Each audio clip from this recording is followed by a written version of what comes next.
I've hit my stream live. I've started my stream, so ready when you guys are. Just making sure everything runs fine.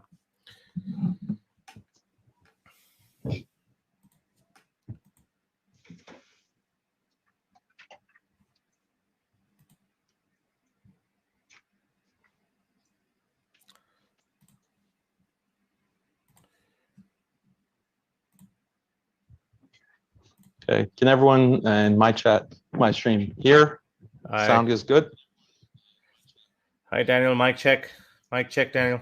Sounds good. Sounds good. Why am I hearing myself? Do you happen to have a watch page of the event up anywhere? Like do you have a YouTube tab that is looking at your watch page? Yes, I had the YouTube tab open. Okay, that's closed, so that's good. Sorry, that's embarrassing.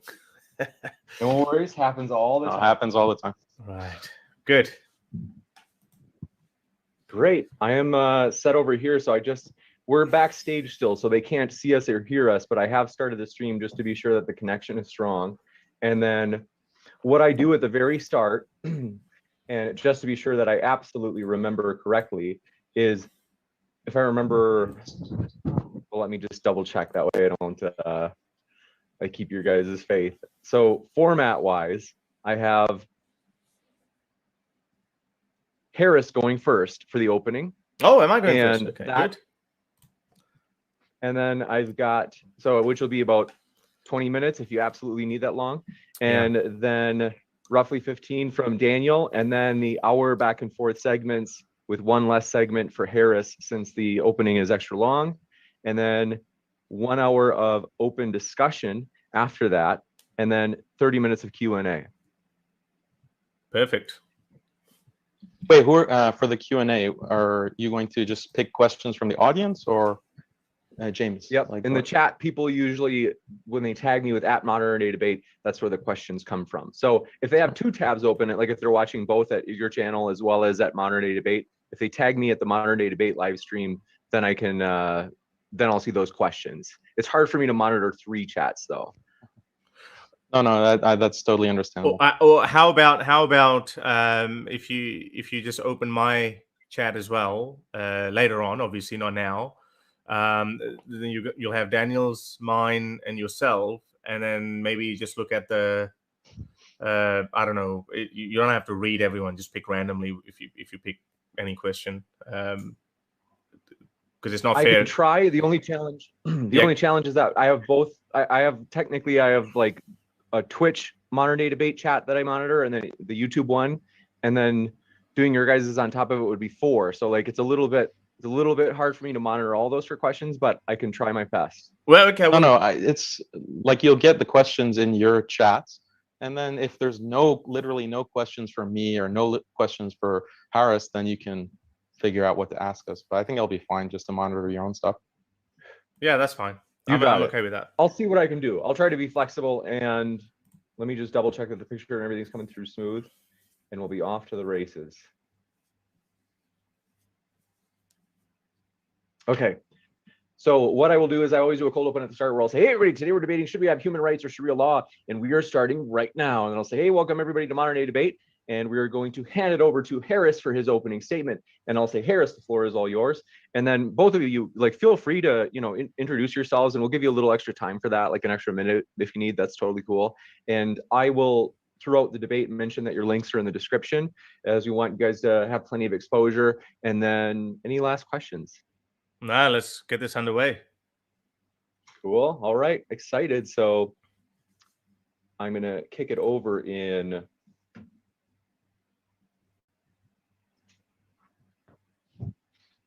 Thanks for your patience. Here I go in 3, 2, 1, ready, set, go. Hey, everybody. This morning we are debating Sharia law versus human rights, and we are starting right now. Ladies and gentlemen, welcome to Modern Day Debate. Thrilled to have you here, and we are going to start with Harris's opening statement. Thanks for being with us, Harris. The floor is all yours. Well, thank you very much. I just want to start by saying that every other conversation I've had with my adversaries, I've had it with the intention of trying to find a common ground, try to find the best outcome, try to understand each other's positions. But pardon me for my skepticism, but I'm certain that this debate is not going to go that way because, to say the very least, my opponent is not interested in objectives I just mentioned. He's more interested in scoring points, beating his chest, and basically performing to his audience. Now, this is something I have never taken part in, so it's going to be good experience for myself as well. I've always had an open mind, and the fact that I no longer believe in a religion or a worldview that I was indoctrinated with is the evidence of my open-mindedness and of people like me. However, some people stay in the same worldview or a frame of mind they were born into. This is not just terribly sad, but it also shows us closed-mindedness of people like Daniel Haqiqatjou. I'm sorry to say this in advance if this debate gets rough and out of hand, because it's very hard to respect my opponent, as he pretends to be a serious-minded objectivist, but his antics show the exact opposite. Now, let me use this opportunity to welcome any serious Islamic apologist, and I will give you full respect, as I've done it in the past with people like Mufti Uthman Farooq, Uthman Badr, Mufti Abu Layth, and people like massive superstars like Hamza Ali Abbasi, ex-Pakistani movie star, now has become a full-on da'i. As I said, it's very difficult to respect someone like Haqiqatjou, not because of his outrageous beliefs, because more or less most of these guys share some of these views anyway, or because of his open incitement to murder and torture and enslavement of people, but because of his antics, even outside of this discourse, such as making fun of people's mental health, resorting to little childish antics as though it's a pre-boxing show or something, being more interested in claiming victory rather than having a meaningful discussion. Haqiqatjou openly says he doesn't need validation from Westerners or non-Muslims to respect the Islamic values or practices. Then the question arises, what is he doing here? If we assume that his statement is true and honest, then he is obviously here to reaffirm the belief of young Muslims who are losing their faith. Why? Because these young Muslims are fast becoming ex-Muslims. People like Haqiqatjou are the last hope of these confused young Muslims who are struggling to make sense out of the barbaric and outdated teachings of Islam. Sharia being one of the most troublesome, which has clearly no place in the 21st century. As progress hits the Muslim countries, the birth rates go down, and as a result, the growth of Islam is likely to slow down by 2060. Pew survey shows Muslims produce 2.9 children per woman. At the moment, however, it is likely to reduce as, let me quote Pew, the declining growth rate is due primarily to falling fertility rates in many Muslim-majority countries. It said, noting the birth rate is falling as more Muslim women are educated, living standards rise, and rural people move to cities. I will put this opening statement up on my website, and the link will be given for your reference. I, on the other hand, have a totally different take. I want to reach out to Muslim youth. I do care what Muslims think of us. My whole activism doesn't rely on helping young secularists and atheists to hold on to the rope of atheistic faith. No, because once you become an atheist, you become a free thinker. You don't need Dawkins or Hitchens or me. You can think for yourself. And this is why I reach out to these young Muslims. I'm trying to educate them about the dangers of Sharia, the barbarity, and at the same time, making them realize the value of human rights, because Sharia is a totalitarian ideology, much like Chinese Communist Party or Kim Jong-un's Democratic Republic of North Korea. Acknowledging and respecting human rights will end up respecting you, your life, and that of your loved ones. It is by long shot the best deal you can have.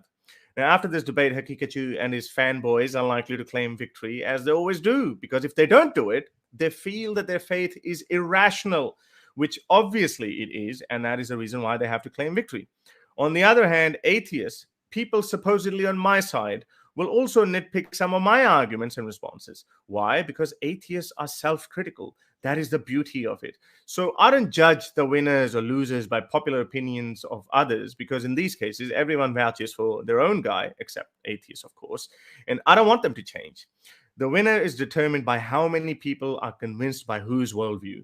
If tomorrow I start seeing comments that I was an atheist and Haqiqatjou gave some mind-boggling answers in defense of amputations, sex slavery, stoning, torture, beheading, etc., and in light of these amazing arguments from Haqiqatjou, I have now decided to leave my debauchery-riddled atheism aside and become a Muslim. Now that I've said it, I certainly expect some fake atheists claiming just that, but we all know that's never going to happen. On the other hand, I still get comments from people who watched my debate with Uthman Badr nearly 3 years ago in a Sydney university, or with Hamza Ali Abbasi, or with Uthman Farooq quite recently. And people send me messages and say they were Muslims and now they've left Islam. I expect more messages like those for many more years to come. Not necessarily because of me, but because of being exposed to these conversations that they were deprived of. But it was the start of a journey. They looked it up, they listened to other people, they investigated their own faith, and they flipped. Because the only thing that keeps people in their circle of faith is childhood indoctrination and the consequent ignorance, which we can both say is not the case with Haqiqatjou, or some sort of an emotional trauma, which is most likely the case with Haqiqatjou. I wasn't aware of Haqiqatjou's actual story, which I was made aware of a couple of days ago, and I don't wish to talk about it out of respect for a fellow human being who was wronged by a society she was living in. But I have always believed people who are so dogmatic about their worldview, least to say as obviously false as Islam, there must be some sort of an emotional trauma. I assume it would be the case of experiencing racism in white America, as a lot of children of immigrants suffered from in their schools. As a result, they develop identity crisis, and that's what I assumed would be the case with Haqiqatjou. But after learning about his story, I had this sudden feeling of sadness and that heart-sinking feeling.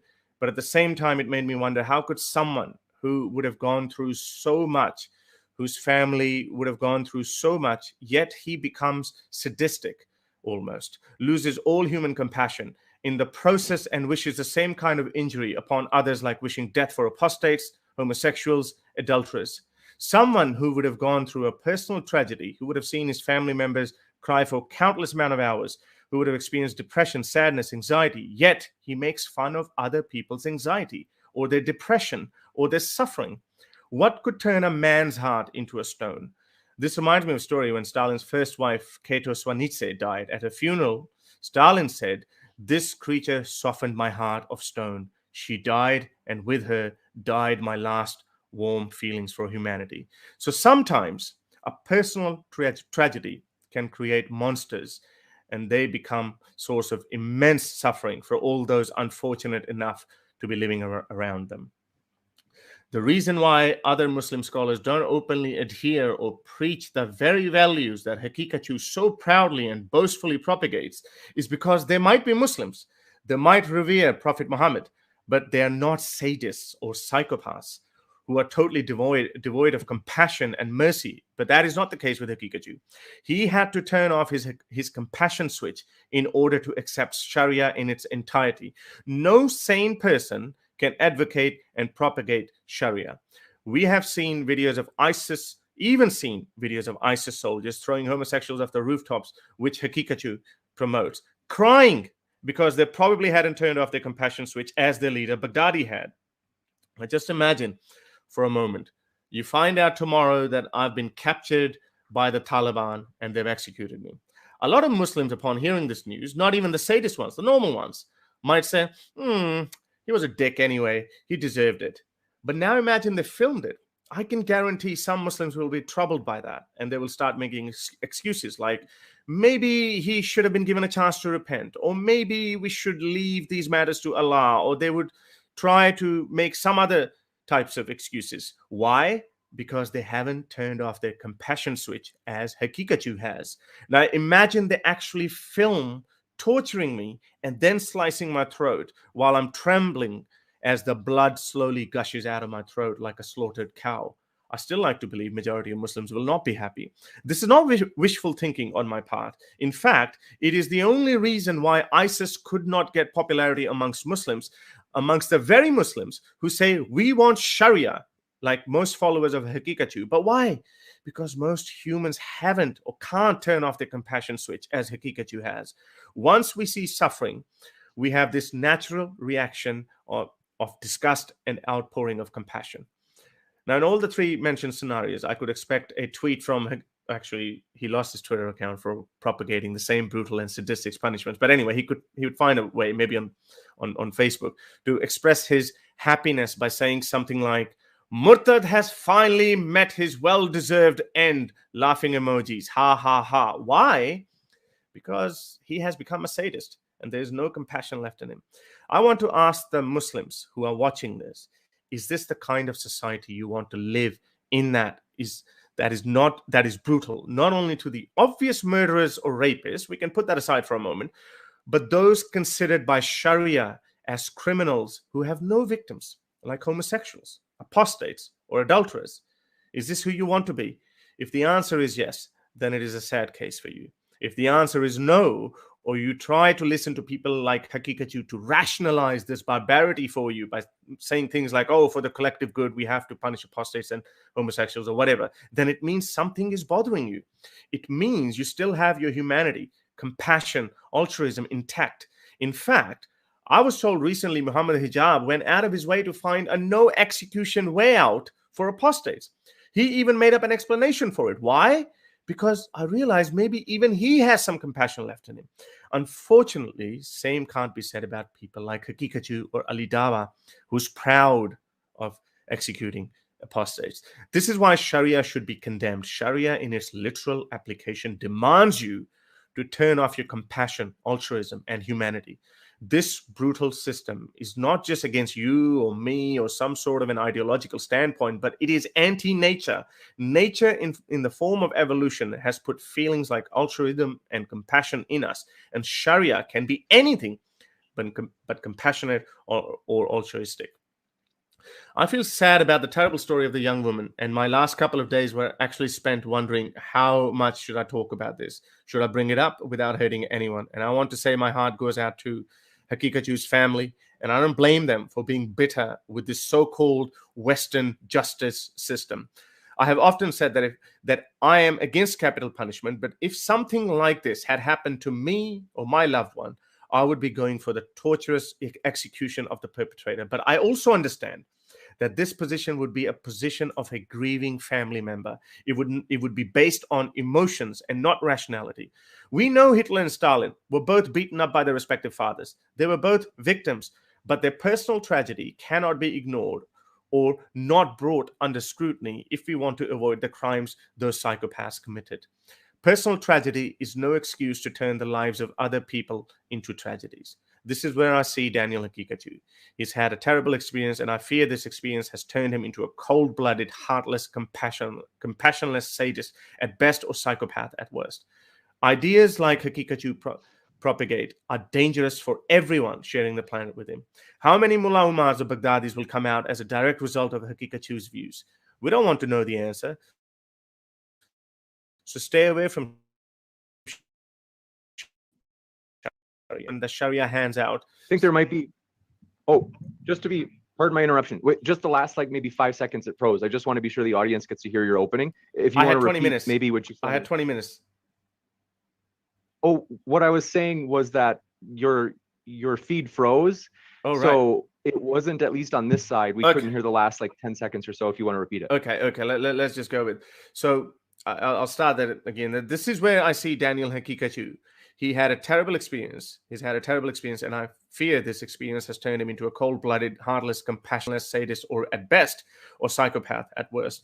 Ideas people like Haqiqatjou propagate are dangerous for everyone sharing the planet with him. How many Mullah Umars, Baghdadis will come out as a direct result of Haqiqatjou's views? We don't want to know the answer, so stay away from Sharia. Now, on the other hand, what am I proposing? The quest for implementing brutal punishments that Sharia hands out comes from either personal grievance, as it is most likely the case with Haqiqatjou, or from a very simplistic worldview that hardcore punishments somehow reduce crime. If your position is that of Haqiqatjou, then I think you would all agree that it is an emotional position and not rational. If you are a Shariaist due to the latter belief, then let me break it to you. Corporal or brutal punishments not necessarily lower the crime. Let me give you some examples. Homicide rates in Saudi Arabia, where you get beheading for murder, is 1.3 per 100,000, whereas in Japan, which is a far bigger country than Saudi Arabia, it's only 0.3 per 100,000, where there is no capital punishment. Finland, Sweden, Norway, all of these countries have less homicide rate than Saudi Arabia. I'm not saying that not giving capital punishment is the reason for lowered murder rate, but I'm saying that giving out death sentences does not lower murder rate. The problem is far more complicated. It depends on various variables like economic prosperity, for instance, attitudes towards honor culture, alcohol problem, divorce rate, etc. If you defend corporal punishments for this reason, then as I showed you, it's simply not true. So we can deduce that having Sharia is not just useless, because it doesn't serve any purpose, it doesn't lower the crime at best, but very dangerous at worst, because public executions, totalitarian societies devoid of free speech and personal freedom is not conducive to a healthy lifestyle. On the other hand, legal system built on reason, debates that go through rapid evolution is not only useful, but also beneficial because it brings happiness, prosperity, and overall a better quality of life. You got it. Thank you very much for that opening statement. And want to let you know, folks, if it's your first time here at Modern Day Debate, we hope you feel welcome no matter what walk of life you are from, whether you be atheist, Muslim, Christian, you name it. We are glad you're here, as we are a nonpartisan or neutral channel, and we want everybody to feel welcome. So what we are going to do is kick it over to Daniel for his opening statement. Thrilled to have you here, Daniel. The floor is all yours. Bismillah, alhamdulillah, salatu wassalam ala rasulillah. Thank you to Modern Day Debates for hosting, and thank you to everyone watching. The debate today is about Sharia versus human rights. Sharia just means Islamic law. Islamic law is not just corporal punishment, it's a holistic system of life that governs everything from how Muslims pray and worship, how they get married, to criminal punishments and even economic matters. My main point today is simple. Sultan and other ex-Muslims are playing a con game. They're being dishonest with their audience and sometimes outright lying to them. Today, I'm going to focus on 3 of their biggest lies. Lie number 1, promoters of human rights like Harris claim human rights are a beacon of hope. Human rights are the mark of civilization and progress, and everyone should adopt human rights. But is this true? Do human rights bring prosperity and progress? 192 out of 195 countries of the world have officially adopted the UN's Universal Declaration of Human Rights. That's 98% of all countries in the world. Do we see prosperity and progress in these countries? Let's look at the GDP per capita. North America is at $61,000 per capita. Western Europe is at $54,000 per capita. Australia and New Zealand are at about $55,000. These regions are at the top of the heap. It must be because they're so strong in terms of human rights and democracy, right? But let's compare that to Eastern Europe. Just $9,000 GDP per capita. Latin America is less than $7,400 per capita. India, the world's largest democracy, is only at $2,000. Sub-Saharan Africa is at $1,500. For Muslim countries, the average GDP per capita is $7,500. And if you exclude the oil-rich countries, the number is at $4,600. So when people want to say Muslim countries are economically behind because of lack of human rights, the reality is Muslim countries are at the same level as most of these human rights respecting countries. Why do countries like America, UK, Britain, Australia have 10 times, 20 times, 30 times the GDP per capita of countries in Latin America, Eastern Europe, Sub-Saharan Africa? Why this massive inequality? None of the countries in these regions are Muslim, and all of them respect and abide by human rights. Consider Botswana, considered one of the oldest democracies in the Southern Hemisphere, one of the earliest adopters of LGBT rights in Africa, very high female involvement with voting and politics, but it has only 1/10 the GDP per capita of the US. Or consider Haiti.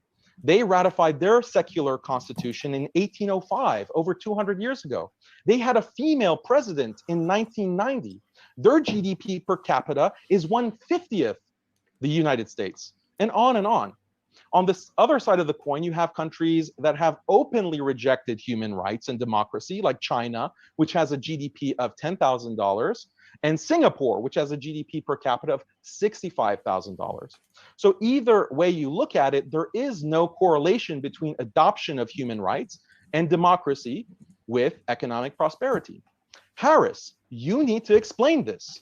These countries that have nothing to do with Islam, that have adopted human rights and democracy and women's rights and LGBT rights, why are they stuck in abject poverty? Because you want to blame problems of poverty, problems of violence and social dysfunction on Islam. So how do you explain these countries that have nothing to do with Islam, that have these same problems and often worse problems? Why is it that human rights only brings prosperity for North America and Western Europe, and the majority of the rest of the world suffers? Better yet, explain why people living in human rights abiding democracies in Latin America, in Africa, are literally dying to migrate to America and Western Europe. Why are they risking their lives to escape their human rights hellholes, Harris? Explain that. And we don't have to just limit ourselves to GDP. Look at the life expectancy. Latin America, Eastern Europe, Sub-Saharan Africans have 5 to 15 years lower life expectancy. Those countries also reported far lower happiness levels. According to the UN's 2017 World Happiness Report, according to self-reported happiness, countries of North America and Western Europe have the highest levels of happiness, while Latin America, Sub-Saharan Africa, and Eastern Europe have the lowest levels. So why is this, Harris? None of these countries are Muslim countries. They're all democratic countries, secular countries. Some of them even have very high levels of atheism. So why aren't they enjoying progress and prosperity? Let's call this question the Botswana question. If Harris cannot explain these discrepancies, if he cannot answer this Botswana question, then he should admit that democracy and human rights are just a big hoax. Harris wants people to hate Islam by trying to pin the issue of poverty and social dysfunction to Muslim countries, but as we've seen, it's not a strong connection. Lie number 2, Harris wants to pretend like his problem is with Islam, but in reality, his criticisms of Islam apply to every single religion and every traditional form of culture, because all traditional religions and cultures clash with modern human rights. Traditional Christianity, traditional Judaism, Native American culture, Hindu culture, Shinto religion, all of these traditional ways of life clash with modern human rights. This is because human rights is an extremist ideology. Human rights ideology says that the most important thing is individual liberty and equality. Individual liberty and equality have to be prioritized over literally every other human value. This is extremism. Every other traditional religion and life philosophy says, no, individual liberty and equality have limits. Islamic law, for example, agrees with the human rights activists that, like Harris, that individual liberty and equality are beautiful values. For example, in Islam, you have the right to your wealth, to your property, the right to privacy, and so forth. Also, Islam provides legal equality between all people, men and women, Muslims and non-Muslims, in certain, but not all, areas of the law. But Islam says, yes, individual liberty and equality are beautiful values, but they're just 2 out of many beautiful values. And sometimes you have to restrict liberty and equality in order to preserve other important values and institutions. A useful analogy here is, imagine offering a child candy or broccoli. If it were up to the child, he would choose the candy every time. Eventually, the child would get diabetes and die. That's what human rights liberalism is like. It's just about giving the candy of individual liberty and saying that's all that matters. Islam says, look, there's nothing wrong with candy. In fact, we love candy. But if you only eat candy, you will die. You also need meat, dairy, vegetables, and carbs. As a simple example, in Islam, you can't have sex with whomever you want, whenever you want. There are strict restrictions on premarital and extramarital relations. And the obvious benefit of this is that it ensures strong and stable marriages. This is because of human biology and natural human psychology. Islamic law perfectly accounts for human nature, and abiding by the Sharia has these clear benefits for marriage. But human rights says, no, people should have 100% individual liberty and 100% sexual autonomy. You should have the right to sleep with whomever you want, whenever you want, unimpeded. That may sound good to those who have been indoctrinated by this extremist ideology, but we have to ask, what are the consequences of such a policy?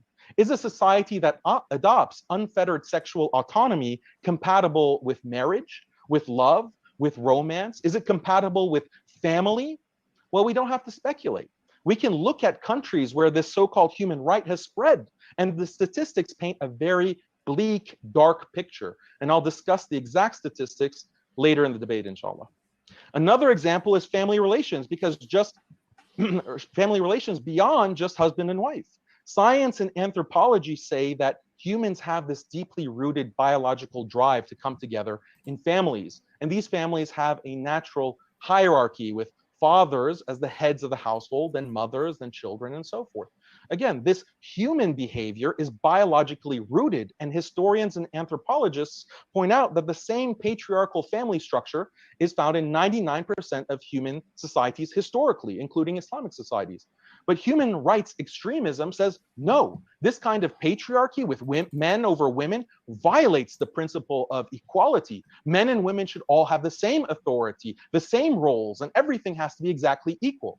This is not only an attack on Islamic law, this is an attack on human biology itself. This is an attack on 99% of world cultures which do have patriarchal family structures. And the result of this human rights extremism that has been forced onto the whole world for the past 200 years is that families are being destroyed. Again, I will share, inshallah, more information to justify all these points.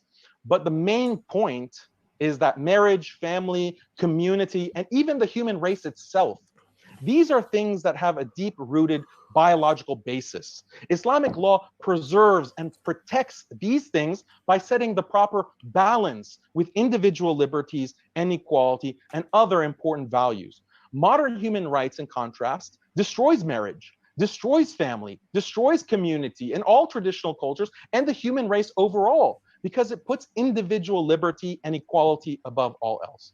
The question is, does Harris believe in balance, or is he the extremist? Let's call this the balance question. Ultimately, Harris would be lying if he said that his problem is solely with Islam. He should be honest. The problems he has with Islam violating human rights, he has with all traditional cultures and religions that limit individual liberty for the sake of protecting marriage, family, and community. Harris should be honest. Instead of saying human rights versus Sharia, he should say human rights versus literally every traditional culture and religion in the world. Lie number 3.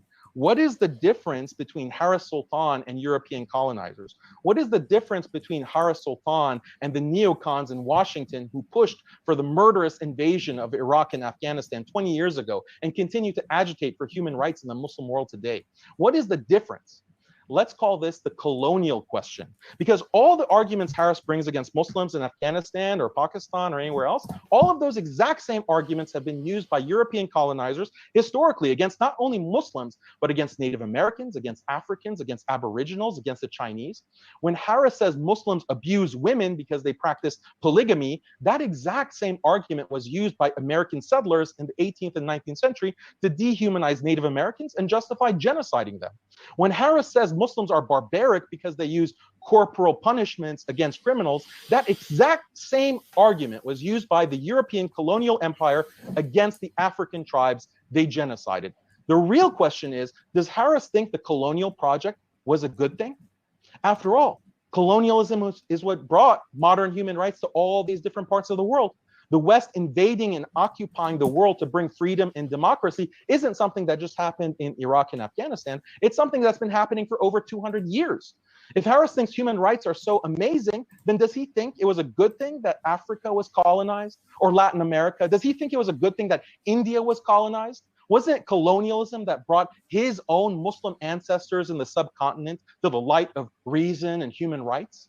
So Harris, my question is simple. Clearly, the world is not going to freely choose human rights. History has definitively proven that, and Afghanistan is only the most recent example. If you really want people to abandon their religions, abandon their ways of life, their cultural heritage, and replace them with human rights, you have to force them. And forcing people inevitably gets very brutal and very bloody. That's the only way. That's why the 19th, 20th, and 21st centuries are soaked with the blood of non-Europeans who were killed in the name of spreading freedom and democracy. So are you going to be honest, Harris, and stand by colonialism?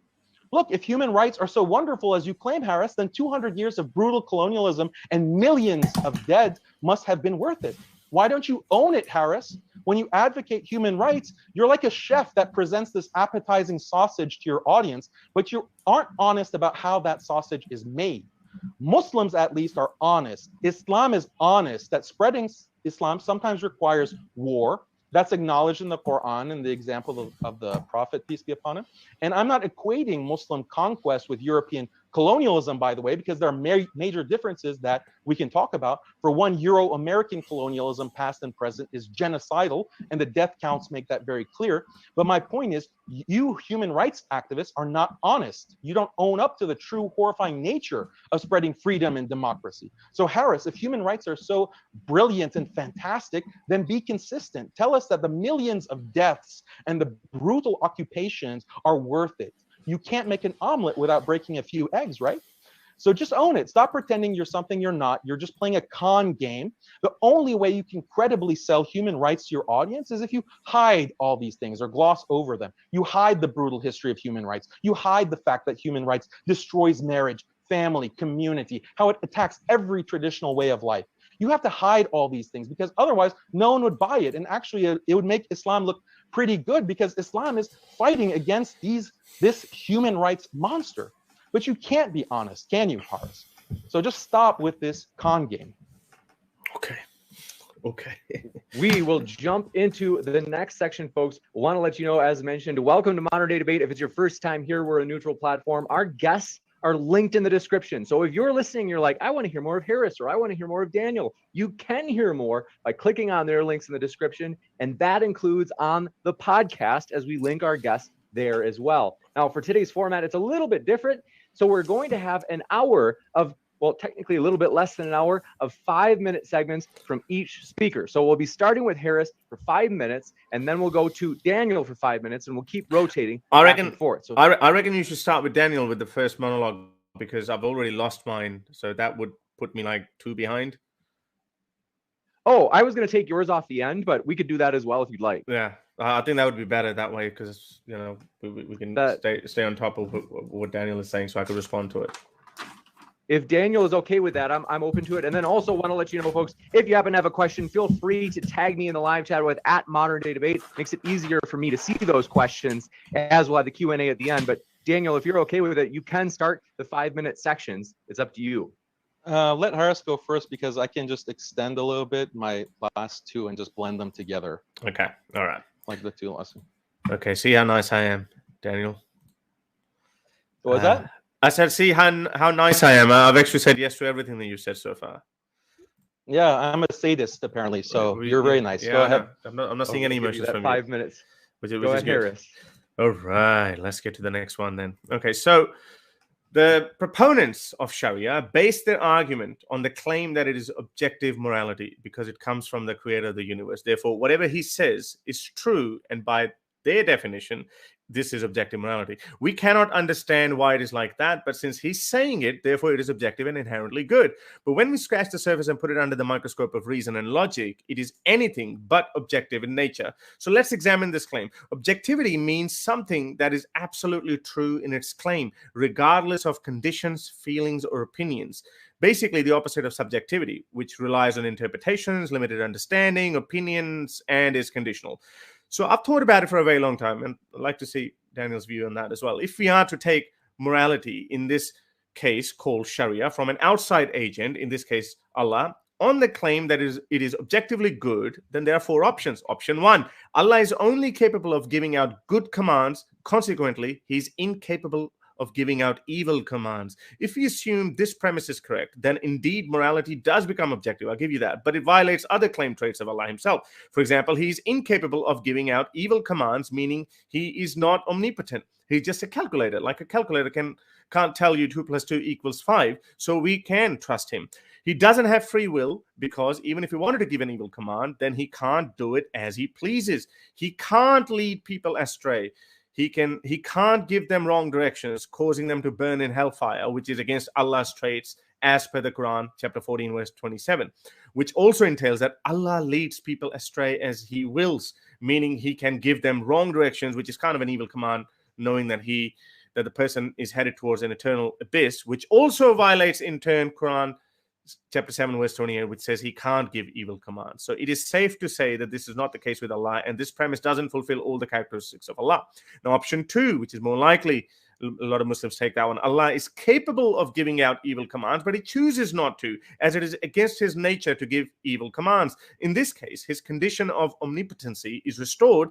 If we assume this premise is correct, then we could expect good directions from Allah, because it is not in his nature to give wrong directions. But that would require faith, which is inherently the opposite of objectivity, because objectivity requires us to be able to test, verify, and measure. As per the premise, all the commands might actually be all good, because he chooses never to give an evil command, but it can't be called objective. You could argue that in your limited wisdom, Haris, you might not be able to see the bigger picture, and what seems like a wrong direction to you might actually be a good direction, such as the case Allah ordering Abraham to sacrifice his son. Abraham accepted it as Allah's good command because of his faith. He had no way of knowing that Allah had a different plan unless he had faith in him, which he did. So in principle, he required faith, not evidence. And hence, for us to determine a command is objectively true, we need to be able to test it. For example, if you told a blind man that the moon emits white light, it might actually be objectively true, but the blind man, for the blind man, it would require only faith to believe in it. The blind man is confined by his limited vision, as us humans are confined by a limited wisdom. But for us to believe it's objectively true, we'll need to be able to measure it ourselves. Although this is the most agreed upon option, but it also violates Quran 14:27 and Quran 2:7, as Allah has purposefully made people blind and put a seal on their heart, so they can't even see his wisdom, just have faith in him. But then in other place, Quran says, chapter 15, verse 75, look at the signs I have left for you. It is literally asking a blind man to see. How can I see if you have blinded me? Option 3, God can give any command, and by virtue of it coming from him, it just becomes good, which basically means that God can turn good into evil and evil into good. This is a logical fallacy, because for good to become evil and vice versa, these two entities have to exist independently. This is like making a four-sided triangle. You can't do that. It's either a triangle or a square. Just like that, objectively, it's either good or evil. Creating evil only to turn it into good defeats the purpose of creating evil in the first place. For example, Allah allowed Adam's children to have sex with each other and produce babies, only to turn it into an evil action later on. If we look at it in absolute terms, then it can't both be good or bad at the same time. It's either evil or good. This proposition creates further problems once we admit that God can turn evil into good and good into evil. Then, as I said earlier, it breaks all bases of rationality. Every other rational criticism of any other faith or proposition becomes irrational, because anything can happen. I wonder why Muslims make fun of Christians with the concept of God is the Father and the Son. If we assume God can violate basic fundamentals of reality, then he can be the Father and the Son at the same time, and Christian faith becomes perfectly irrational and rational at the same time. But Muslims don't buy that. This proposition also violates the Quran, as Allah himself says in the Quran, chapter 7, verse 28, Allah gives no evil command. So this verse might put him back in the option 1, but we already know that that option doesn't fulfill all the other characteristics. Now, option 4 is Allah just gives evil commands and not good commands. I think we can all agree that that's not the case. So if you look at it, honestly, Allah doesn't fit in any of these options. Why? Because it's so contradictory there. You can't fit this box in any circle. We can go through time. We'll kick it over to Daniel for his opening statement, or his 5-minute rebuttal. Go ahead, Daniel. Okay, my claim again is that liberal secular human rights regime has been a disaster for the human race. Note that in Haris's response, he didn't address any of my questions, so we're going to see if he's going to answer anything in this debate. I'm going to focus on 4 main examples. Liberal human rights destroys marriage, family, community, and the human race overall. So let's start with marriage. I want to address maybe most of you in the audience directly. Do you know why you are alone? Do you know why you can't get married? Do you know why, if you are married, you are very likely to get divorced? Do you know why there's a very high likelihood that you will die alone? All of this is because the liberal human rights regime is destroying marriage. The fact of the matter is, marriage is deeply rooted in natural human instincts.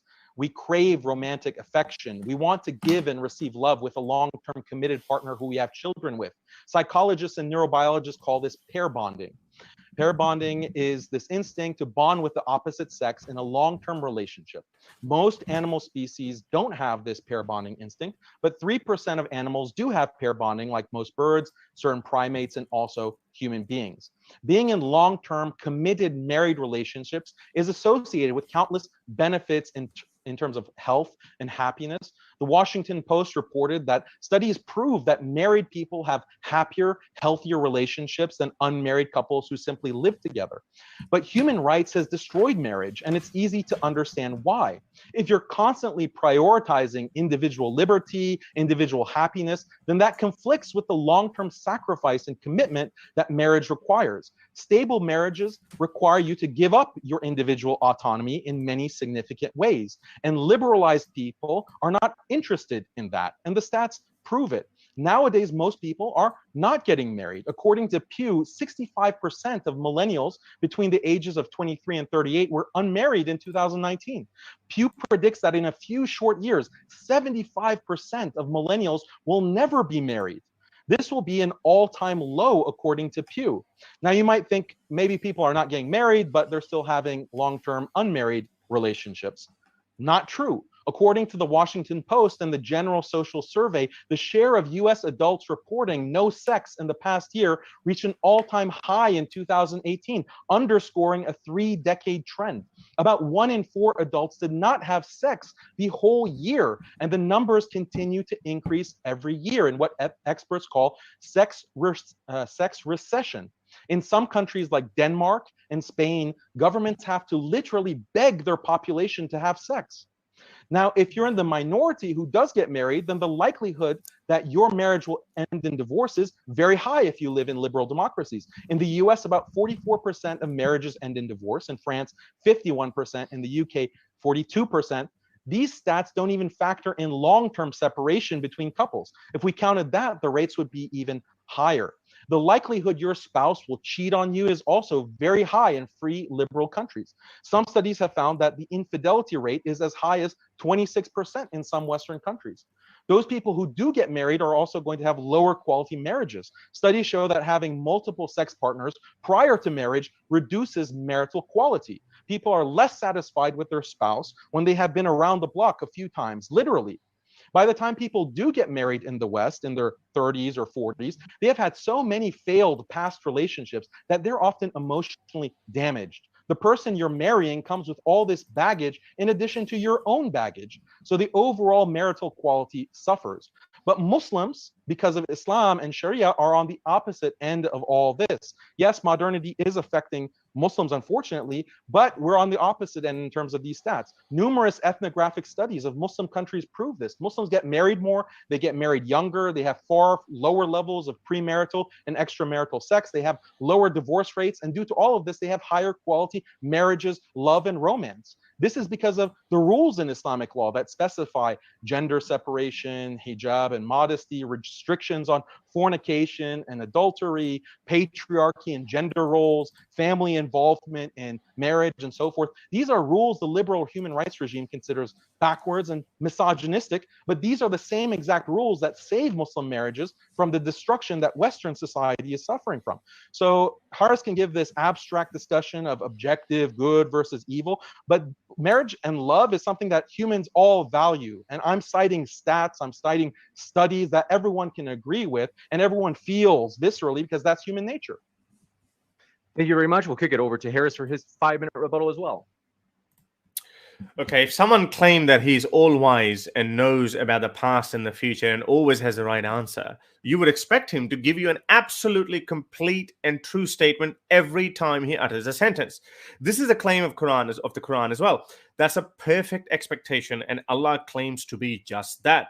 Is he all-knowing, as it is said in the Quran, chapter 31, verse 34, or in the Bukhari 318, he already knows what's going to happen later today, tomorrow, and a million years into the future. If he does, then why does he change his statements all the time, or at least completes them, implying his first statement was either incomplete or unclear, which is against his claim of it being a clear book, as Quran chapter 5, verse 15. For example, Allah, which is Muhammad, says in Quran chapter 4, verse 95, "Not equal are those believers remaining at home and the mujahideen who strive and fight in the cause of Allah with their wealth and their lives. Haqiqatjou, this is actually for you. Not equal are those believers who, remaining at home and the mujahideen who strive and fight. Allah had given his absolutely true statement for all times, and everyone who hadn't been able to join jihad for right or wrong reasons would have been condemned to eternal hellfire or at least social humiliation. But luckily, by sheer coincidence, a blind man happened to be sitting there who overhears Muhammad dictating this verse to his scribe, and he says, "But, oh Prophet, what about me? If I was capable, then I would have joined the jihad." Then this is so comical. Muhammad pretends, I'm getting another revelation, and adds the phrase, "other than the disabled." This whole story is written in Tirmidhi 3033. Now, what kind of an all-knowing entity, when giving his final word for all times, forgets such a detail? This is not an isolated incident. There's another hilarious story from the 7th century. Those guys were having a lot of fun in the desert. For example, when Allah was explaining in Quran 2, chapter 2, verse 187, how you should fast in the month of Ramadan, he tries to be poetic and didn't realize how much confusion it would create later on. He said, "Eat until the white thread becomes distinguishable from the black thread." So those geniuses over there started putting white and black threads on their legs, and they would eat until it's bright enough that they could tell them apart. Allah was like, Jesus. And then he added the word al-fajr, meaning dawn. Now, this story is also written in Bukhari 4511. Did the all-knowing God not know this? You would be forgiven if a man makes that statement, because yes, he might not have anticipated it, but an all-knowing God must have known this. These are very basics. Allah was making even a moderately skilled author like Haqiqatjou would probably not make that mistake, because we know when we write something, we anticipate how the other side might interpret it or how they will counteract it. This happens in our case all the time, because we don't claim that we know everything. We write a solution, we do our best, and when a situation arises, we adapt and change accordingly. But the claimant of all the knowledge doesn't have this luxury. This all-knowing God is either a cunning liar or not so wise, as he says in Quran 109:6. For you is your religion, for me is mine. If you took it on face value, you'd be like, okay, that's a reasonable offer. But when they came to power, everyone had to either convert to Islam or be exiled. In the Quran, chapter 2, verse 62, Allah in his all wisdom says, Jews, Christians, and Sapiens can go to heaven, need not to worry. But when Muhammad realizes he can achieve a lot more, he abrogates it and says in the Quran 385, as only Muslims can go to Jannah, non-Muslims will be the losers. Moreover, how many other verses there are where not only ordinary people, but learned scholars of Islam disagree with each other, but they don't have the luxury of a prophet running around who could instantly get a text message from Allah, like in the case of a blind man, who could tell us, oh, no, this is not what I meant, this is what I meant. And Allah knew this problem. This is why in Quran chapter 5, verse 19, he said, I am sending you another prophet, so you don't complain, where is our prophet? Well, I'm still complaining. Where's our prophet, Allah? Well, we need another prophet too, because there is so much confusion in understanding Allah's verses, like how much is too much, wife beating, for example. Thank you very much for that 5-minute rebuttal. We'll kick it over to Daniel for his 5-minute rebuttal as well. Yeah, so Harris, it looks like you're gish galloping. You're just giving all of these random points. Like, can you just specify something that you want me to respond to? It seems like you're just rambling. You know, the topic of the debate is Sharia and human rights, and you're just bringing all these different theological issues. So try to focus. Sharia. I gave you, don't interrupt me. You have specific questions that I gave you clearly that you can respond to on human rights, but you're just bringing up all of these random topics. So on the issue of family, look, I'm bringing objective arguments, unless you want to say that family is not valuable or marriage is not valuable, okay? But otherwise, family and marriage and love, these are valuable things. Objectively, all humans agree. Is living in a strong, stable family with mother, father, grandparents, uncles, and aunts a human right? The vast majority of human beings throughout history and today have lived in these extended families, and countless studies show the psychological and sociological benefits of living in strong, stable kinship groups. Other studies show that not having family or living in broken families is associated with higher crime, higher depression, higher drug use, higher suicide rate, higher mental health problems, and so forth. Again, it's easy to understand how emphasis on individual liberty and equality above all else is antithetical to objective family value.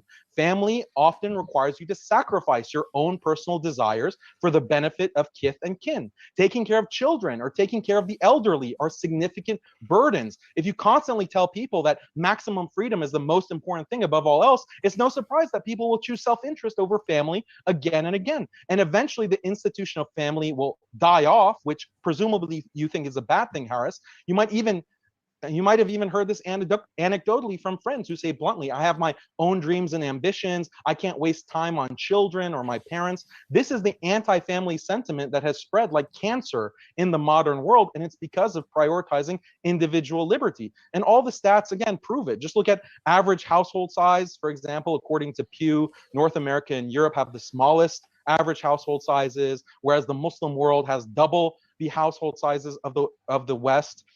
Pew Research also shows that living alone is more common in wealthier countries, especially North America and Western Europe. Fertility rates are plummeting throughout the modern world. UN report shows that in Europe, the fertility rate is below replacement, only 1.6 child per woman. The same thing in North America, below replacement levels, but Muslim world, it's double or triple those fertility rates. This another metric that represents the death of family is the rise of single parent households. According to Pew, in the US, about 1 in 4 children are in single parent households. In the UK, 1 in 5, and these numbers have dramatically increased over the past 50 years. What this means is that even the very few children that are being born in the developed world live with a single parent, usually the mom, and she, of course, has to work to make ends meet. So this is not even the nuclear family. Forget about extended family. Even the nuclear family has been destroyed in the modern West. What this means is that realistically, a high percent of children in the West don't have any family to speak of. No father, no siblings, no grandparents, no cousins surrounding them. Now, I can list for you a bunch of studies that demonstrate that children raised in these single parent households are at increased risk of dropping out of school, increased risk of being incarcerated, doing drugs. Other studies show children from single family households have double the risk of mental health problems. They're more likely to be abused, more likely to commit suicide, and on and on. And this makes sense from a biological and psychological standpoint. For tens of thousands of years, humans have lived in large families with their own flesh and blood. When you strip that all away, like in the modern human rights West, what's that going to do to people psychologically? What is it going to do to them sociologically?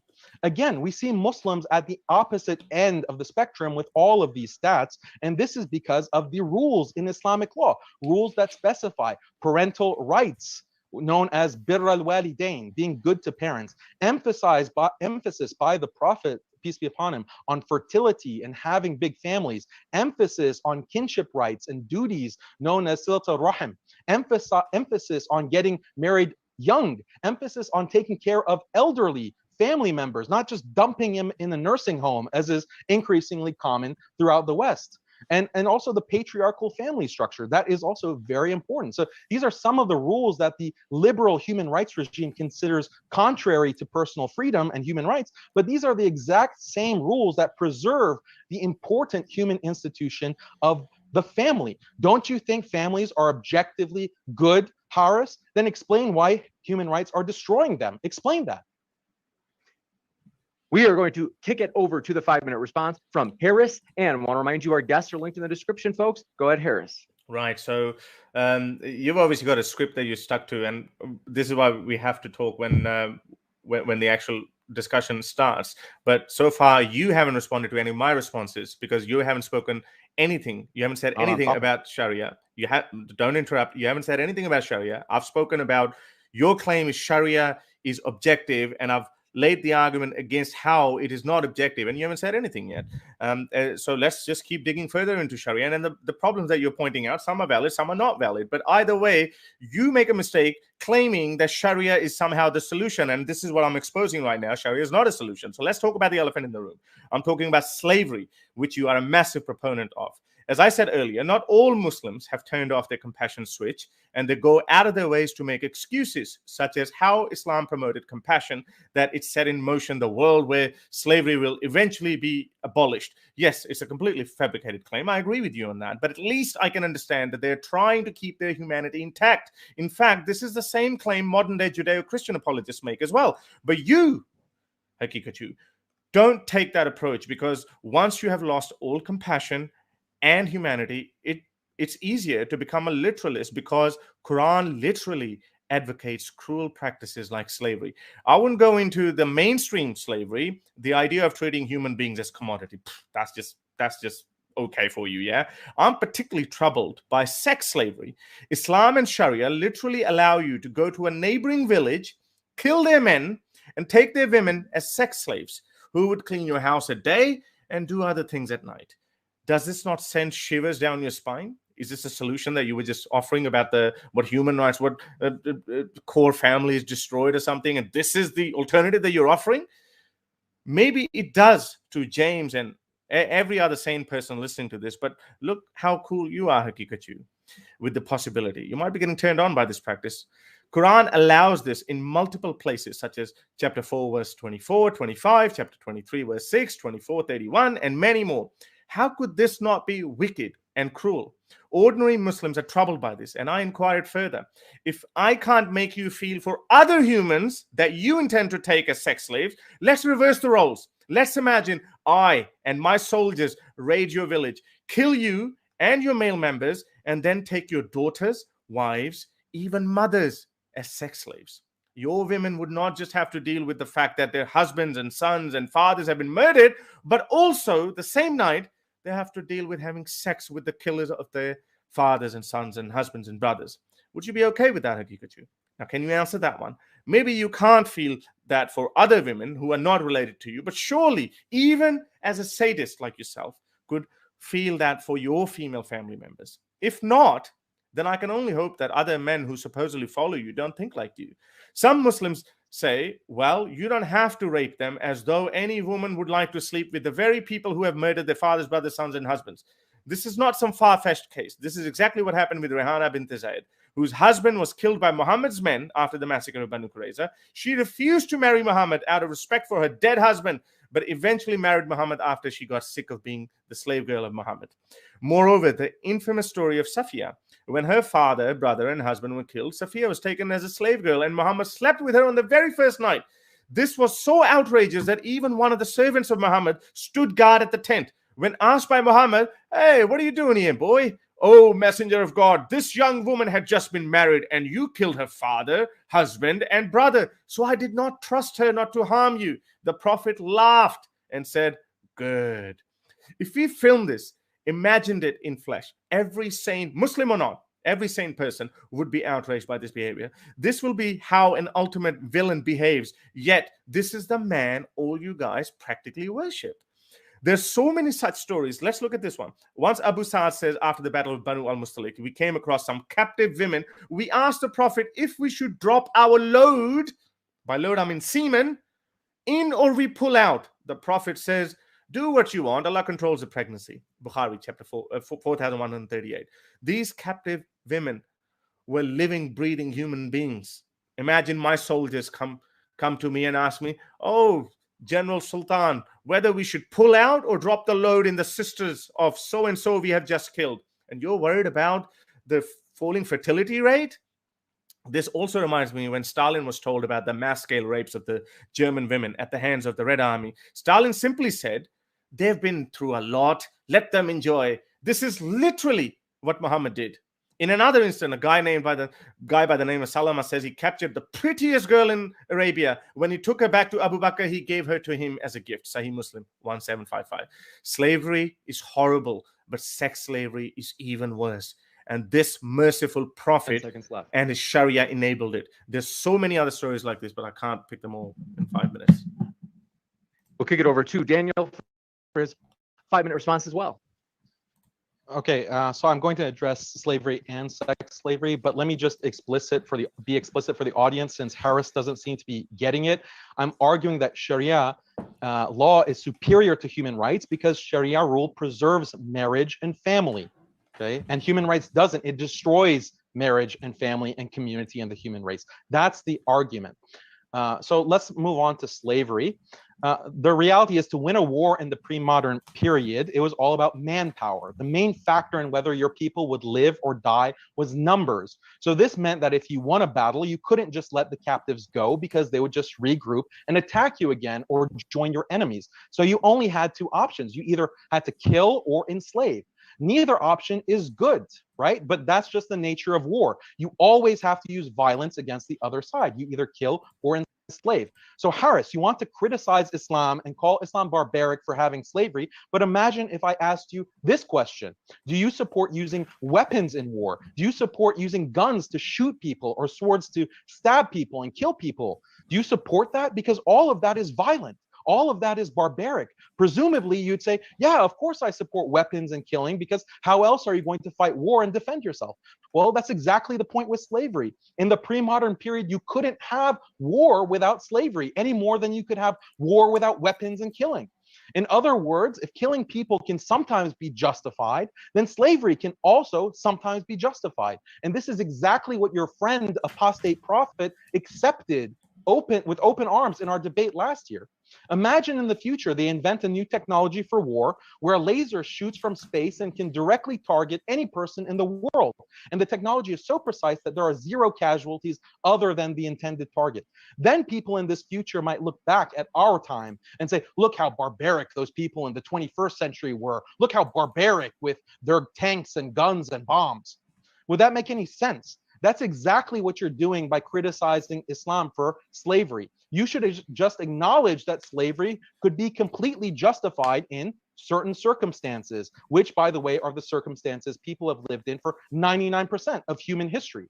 Now, if you want to argue that Islam requires enslaving people today, I would say that that is not correct. It depends on the imam. If you read fiqh, Islamic jurisprudence, this is very clear. There's no requirement that people captured in war are enslaved. This is discussed in classical fiqh books. For example, Bidayat al-Mujtahid by Ibn Rushd in the 12th century. Go to Kitab al-Jihad, and he summarizes the position of the four Sunni schools of fiqh. The imam has the option to pardon people and forego taking slaves in war. The imam does not have the option to suspend, for example, hudud punishments for lashing for fornicators. But taking slaves is one of those issues where the imam can forego if it's in the best interest of the Muslim community. So in modern times, a hypothetical imam could exercise this option and still be 100% consistent with the most strict understanding of traditional Islamic law. Now, Haris, since you seem to be ignorant about these details about Islamic law, I'll do you a favor and steelman your argument for you. You could respond to me and say, well, Daniel, fine, slavery could be justified in the past, but now with modern technology, modern weapons, clearly slavery could never be justified. That means Islamic rules regarding slavery are not justifiable in our modern context, which means at least one aspect of Islamic law is obsolete. And if one aspect of Islamic law is obsolete due to modern technology, then why not all of Islamic law? This is actually the argument that a lot of Muslim liberal reformists make, but the response to this is simple. In the past, the low level of technology meant that in order to wield political power, war was necessary, which meant that slavery was necessary. The only difference today is there are bombs, nukes, fighter jets, drones, chemical and biological weapons. So now war is not about manpower. Basically, you have to believe that these new technologies are such a blessing, and we're better off because at the very least, no one needs slavery to defend themselves, right? We live in a world of nukes and drones and weapons of mass destruction. So slavery is no longer needed. So the question is this actually a better world? Well, the harms associated with modern technologies like nukes and drones and mass surveillance, and you can't go to the bathroom without security agencies constantly monitoring your every move and every communication. These harms are far, far greater than the harms that existed in Islamic slavery. Frankly, these modern technologies are more terrifying. We have to look at the whole package. Which is the better world? One with the constant threat of nukes, nuclear annihilation, and constant terrorizing of the world's poor people with trillion-dollar weapons programs? Let's ask the people of Nagasaki and Hiroshima, or the Vietnamese children with horrifying birth defects because of chemical weapons like Agent Orange. Let's ask the Palestinian and Syrian refugees or children who are being burned alive with white phosphorus. In light of these modern technological horrors, the practice of Islamic slavery actually seems a far better alternative in the context of war, even if it were practiced today. Thank you very much. 5-minute response from Haris. Go ahead. Right. No, slavery wasn't abolished because of the modern day warfare. Slavery was the reason that we don't have slavery is because the Enlightenment forced us to realize that owning other human beings is not a good idea. Now that is just the outcome of that. Anyway, I always used to wonder, how could people believe in war and a certain idea and are always propagating it, but when it comes to doing it themselves, they don't do it? Whether that's George W. Bush or Trump or our very own Haqiqatjou. These guys are okay to propagate wars and revolutions, but when it comes to taking action, they run away. Trump made health excuses, and so did George W. Bush, but our friend Haqiqatjou also makes similar excuses to get out of it. Why does he not go to Afghanistan or Syria to fight for ISIS or Taliban? If you say, well, they're not truly Islamic, then go there. It's definitely much closer to Muhammad or your true Islam than America is. But no, I'm keen to see what excuses you make this time. Haqiqatjou likes to present himself as not like any other apologist. He says it as it is. He doesn't hold back. If Islam condones violence, he says, yeah, so what? It is what it is. But when it comes to fighting the holy war or application of Sharia, he doesn't actually do anything. At least those jihadis who went to Syria to fight for ISIS were honest. Osama bin Laden, who gave up his life of luxury, was honest. They were literalist and honest. Haqiqatjou is only a literalist and honest as long as he is sitting in his nice suburban home in America watching Muslim apologists debate on 70-inch TVs. And so is the case with all these trolls whose following Haqiqatjou enjoys. They stay at home, probably enjoy welfare payments, but buy nice cars and enjoy shisha at night. Wallah, life is good, everything's sorted, but let's curse the West. Look what Prophet Muhammad said about people like Haqiqatjou. Not equal among the believers who sit and the mujahideen who fight for Allah. Tirmidhi 3033. Look what the Quran says. Fighting is enjoined upon you. While it is hard on you, it could be that you dislike something when it is good for you. Quran chapter 2 verse 216. This is directly for you, Haqiqatjou. I remember Apostate Prophet asked you the same question, Haqiqatjou. You simply said, well, I have my family here. How bloody convenient. So are you saying that those people who used to go to jihad would take their families with them? This is what Prophet Muhammad said about the family. The Prophet said, none of you will have faith till he loves me more than his father, his children, and all mankind. Bukhari 15. So Haqiqatjou, you want to get into answering questions, answer this question. Do you love your parents and your family more than you love love the Prophet?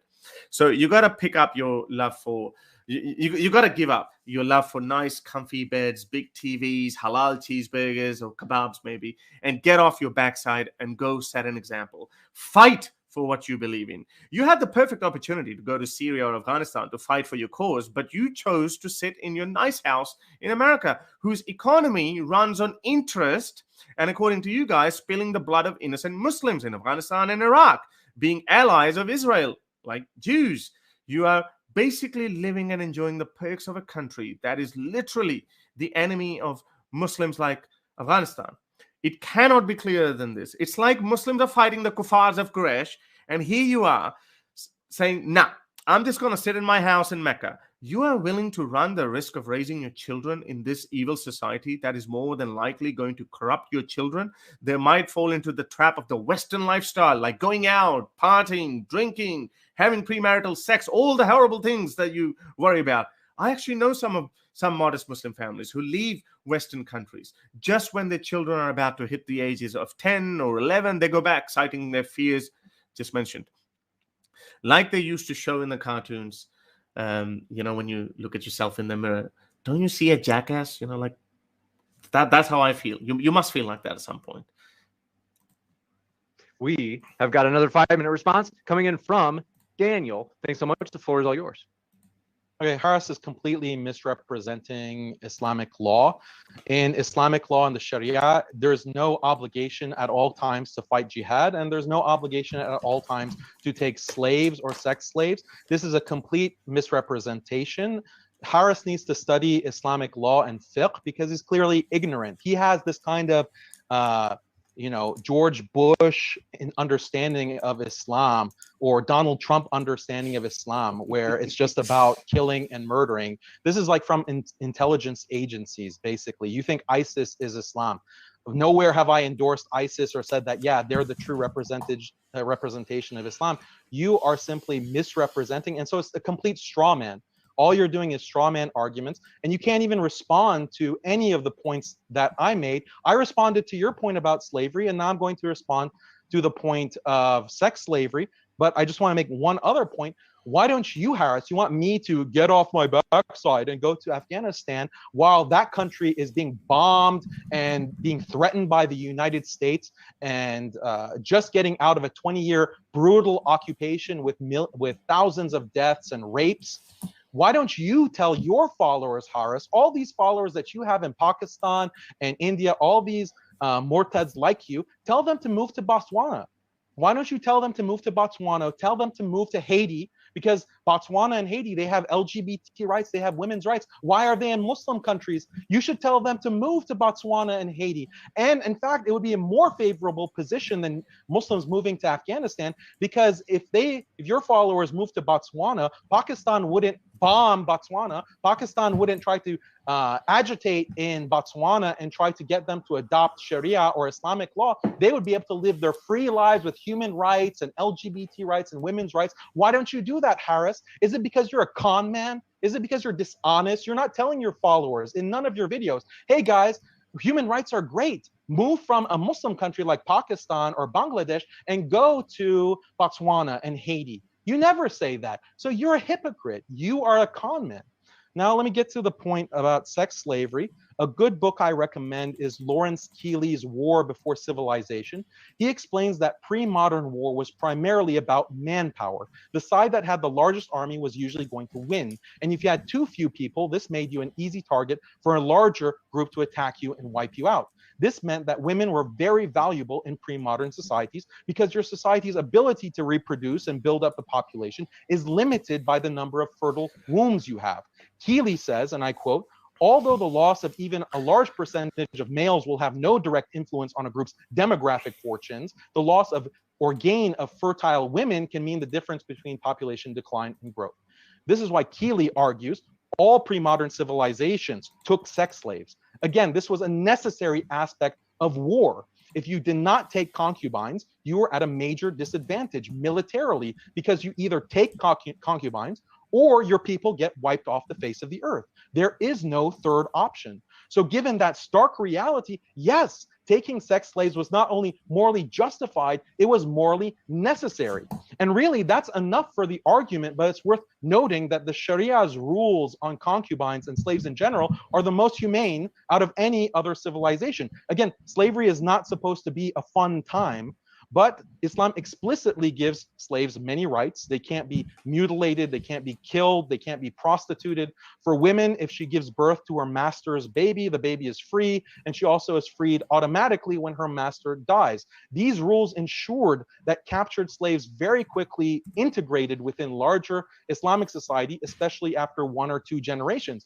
Contrast this with other societies in history that maintain a permanent subjugated slave class based on race or ethnicity. Islamic slavery is not like that. And that's why we see, for example, the Mamluks in the Middle Ages, who were a ruling class of Muslim slaves and the descendants of slaves, some of whom even reached the level of sultans and emirs in the Muslim caliphate as slaves. So the argument is very simple, Harris, but you haven't responded to anything that I've said. All you're doing is gish galloping, bringing in everything except the kitchen sink, misrepresenting straw man. And I think the audience sees that. I have a very simple argument. Sharia preserves marriage and family and community and the human race overall. And I'm bringing statistics, objective statistics, that if you think that family and marriage is not valuable, then say that. Say that you don't think it's valuable, so we know. But otherwise, I'm bringing objective arguments, and you haven't responded to any of my questions. Kick it over for a 5-minute response from Harris Sultan. And in case you didn't see it in the live chat, there is a poll, folks. Feel free to take that poll and go ahead, Harris. It's funny that you say no obligation to join jihad. How convenient for you, yeah? But where is the longing to work for your God, work for your religion, to spread the word of Allah? Where is the longing for that? No. yeah, that nice comfy couch is much better than why go for jihad in Afghanistan. You didn't praise ISIS, I know that, but you did praise Taliban. Why don't I move to Botswana or Haiti? Well, because human rights is not the only thing. It's just a part of the package. It's not the whole package. So there are so many other things that you want to get. Botswana and Haiti probably don't take refugees either. And why would you not want to go to a country where you can maximize pleasure and you live your life to its maximum? So I think that was easy to respond and take that long. Anyway, now let's talk about the rights Sharia gives to women. I'm sure you have a script written for that too, because you knew I would bring that up. Needless to say that their statement is worth half of that of a man, meaning they're not equal. Quran 2:282. They get half of the inheritance compared to their male counterparts. Quran 4:11. Female captives can be used as sex slaves, but above all, the biggest setback for women, especially Muslim women, is that their male counterparts can physically discipline them, as Quran 4:34 instructs. Forget about how Muslims interpret this verse, but its true manifestation can be seen from one of your own videos, where once a Muslim, not an atheist, not an ex-Muslim, a Muslim who hadn't turned off his compassion switch, like you have told you this is not how Muslims treat women like you do. And you replied to him by asking, don't you want a woman who obeys you? Yes, you need an obedient servant, not an equal life partner with whom you build a relationship of trust, love on the basis of equality. Yes, you have your own worldview of preserving family and marriage and fertility rate and all that. Is this how you want to do it? You know what? Probably better if human race goes extinct. You build it upon how much she obeys you. Cook me dinner. Okay, husband. Wash my clothes. Okay, husband. If you fear disobedience from her, you can beat her up as per the Quran. Societies that build upon concepts like human rights will outlaw this because they say human rights, not man's rights alone. My partner or wife will simply say, go cook your own food. And I'll be like, okay, honey. In your article, my sister, you were talking about violence against women. And you said people who commit violence against women, you would only say that don't leave them in a room with you, which is a respectable position to take. But honest, is it according to your worldview? Is it honest? Would you beat up the second caliph Umar bin Khattab, who beat up Abu Bakr's sister when she wouldn't stop crying? Aisha even forbade Umar's vagabond, what was his name? Anyway, whatever his name was, from entering her house. But he said, go in and bring me the daughter of Abu Quafa. Hisham was his name. Went in and brought her out, where Umar bin Khattab gave her a number of blows, as recorded in Ibn Hisham, page 137 to 138. There are actually quite a few stories where Umar actually acted like a total tool. For example, once Umar saw a Persian slave girl wearing a scarf that belonged to Anas, and Umar gave her a number of blows, saying, don't assume the manners of free women. Al-Albani, in his book, Arwa al-Ghalil, volume 6, page 204, declared the narration as perfect. Once Ashad bin Qas went to stay at Umar's house, and he woke up in the middle of the night when he heard Umar beating the hell out of his wife. When he tried to stop Umar, guess what Umar said? Umar said, Prophet, peace be upon him, told me never ask a man when he's beating his wife. Sunan Ibn Majah, 1986. I want to know what would happen if you are left alone in the room with Umar. You like to say that you don't want to be left alone with those people, because I'm assuming that you're not going to sit down and play Monopoly with them. You're going to probably give them some of the taste of their own medicine. Or would you not? Or you might just worm your way out of it by saying, well, he was the enforcer of Allah's command, and so all's fair. Sure, if that's the way you want to go, I'll just leave it to the people to decide which world they would want to live in, because the society I live in ensures even a criminal doesn't get tortured to extract information. You got it. We'll go to a 5-minute response from Daniel. And then a couple of things, folks, shortly, just a little bit here, we'll be going into the open dialogue.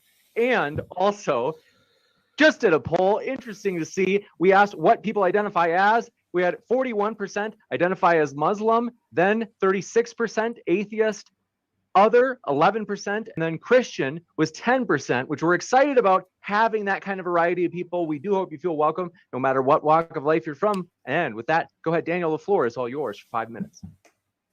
Okay, again, Harris is just gish galloping. He's throwing everything out there. I'm going to actually respond with arguments. I'll just respond to this wife beating argument. Simple question, Harris. Do you believe women should be subject to laws? If you do believe that women should be subject to laws, then that means you believe women should be subject to all kinds of violence, including being beaten, jailed, even executed. That's what it means to be subject to the law. So there really is no difference between Islam on quote unquote wife beating and human rights on this issue. Both Islam and human rights are in 100% agreement that women are accountable if they break the law. And that means Islam and human rights are in 100% agreement that women should be beaten. We only differ on who should do the beating. You say only the state can punish women. Only the state should have a monopoly on all power and authority. Islam says, no, power should be distributed across kinship groups. And this means that the patriarch has authority to physically discipline members of his family, including his wives, if they violate important norms and values. Now let's ask women, if you violate the law, shouldn't you face consequences? And if you have to face consequences, who would you rather mete out those consequences? The cold iron fist of the bureaucratic, technocratic state, or the person who loves you the most in the whole world? Oh. The other important difference is that with the technocratic state, there is no higher authority. If the authoritarian modern state wants to persecute a particular woman, she has no recourse beyond the authority of the state.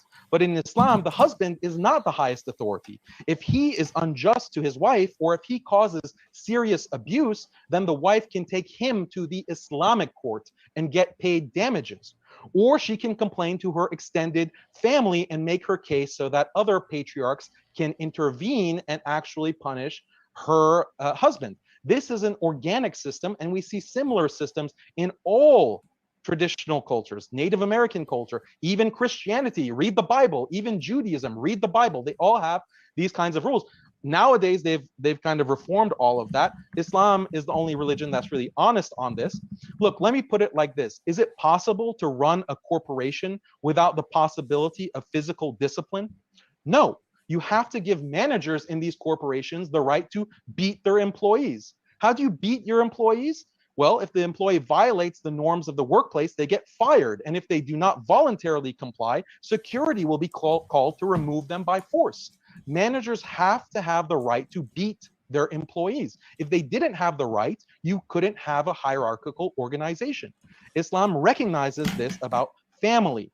Patriarchy is hardwired into our DNA.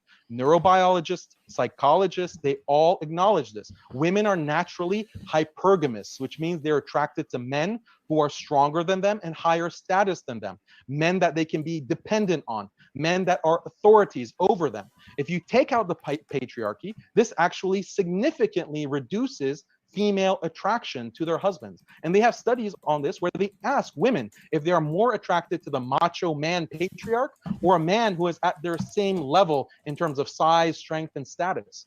And all women, including the hardcore feminists, prefer the higher status male. So if you promote egalitarian marriage, such as in human rights, you basically are ensuring less attraction, and that means less stable marriages. And this is exactly why marriages in the modern West have collapsed, because they're egalitarian. Islam says, no, if you want a strong society, you have to have strong families. And if you want strong families, they have to be patriarchal. And if they're patriarchal, that means the man has authority. And if he has authority, that means he has the power to physically maintain order. This is all a coherent, holistic system, and it's backed and underwritten by human biology, human psychology, that is universal across all human societies. It's hardwired into us. That's why this is an objective argument, Haris. You can't really understand that. I hope your followers, these Christians who are listening, these Hindus that are listening, I hope they're following, because this stuff is in their books as well, in their cultures as well. They've reformed all that and threw it out because they're cucking to modernity. But Muslims are not going to do that. We don't need to change our religion because it's revealed from God, to the creator of human beings. The creator of human beings knows our psychology, knows our biology, and that's why he has revealed this Sharia for the benefit and flourishing of humanity. And all of the statistics are proving this. You can't even respond to a single one. go ahead, Harris, for 5 minutes. All right. Okay. So let's just go through some of his points. He says, so would I want women to subject to law? Of course, I would want them to subject to law. If they commit crime, they need to go to prison. But then you extended it. Now, But they refuse. No, sorry. Please don't interrupt. I mean, as painful as it was listening to your babble, but then I kept my patience there. So, but you said you extended your 7th century mentality or your backward mentality, saying that so that means they would be subject to beatings and tortured and even sentenced to death. Hello, have you even heard what we're talking about? Human rights. Us human rights activists, we don't support sentence to death. We don't support torture, like the torture of Kinana and those men that Prophet Muhammad said that go and drink camel urine.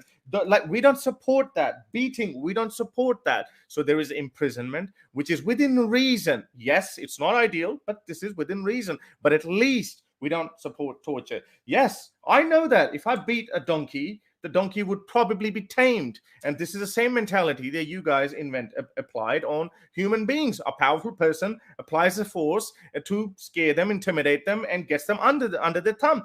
Yes, we know that. It does work.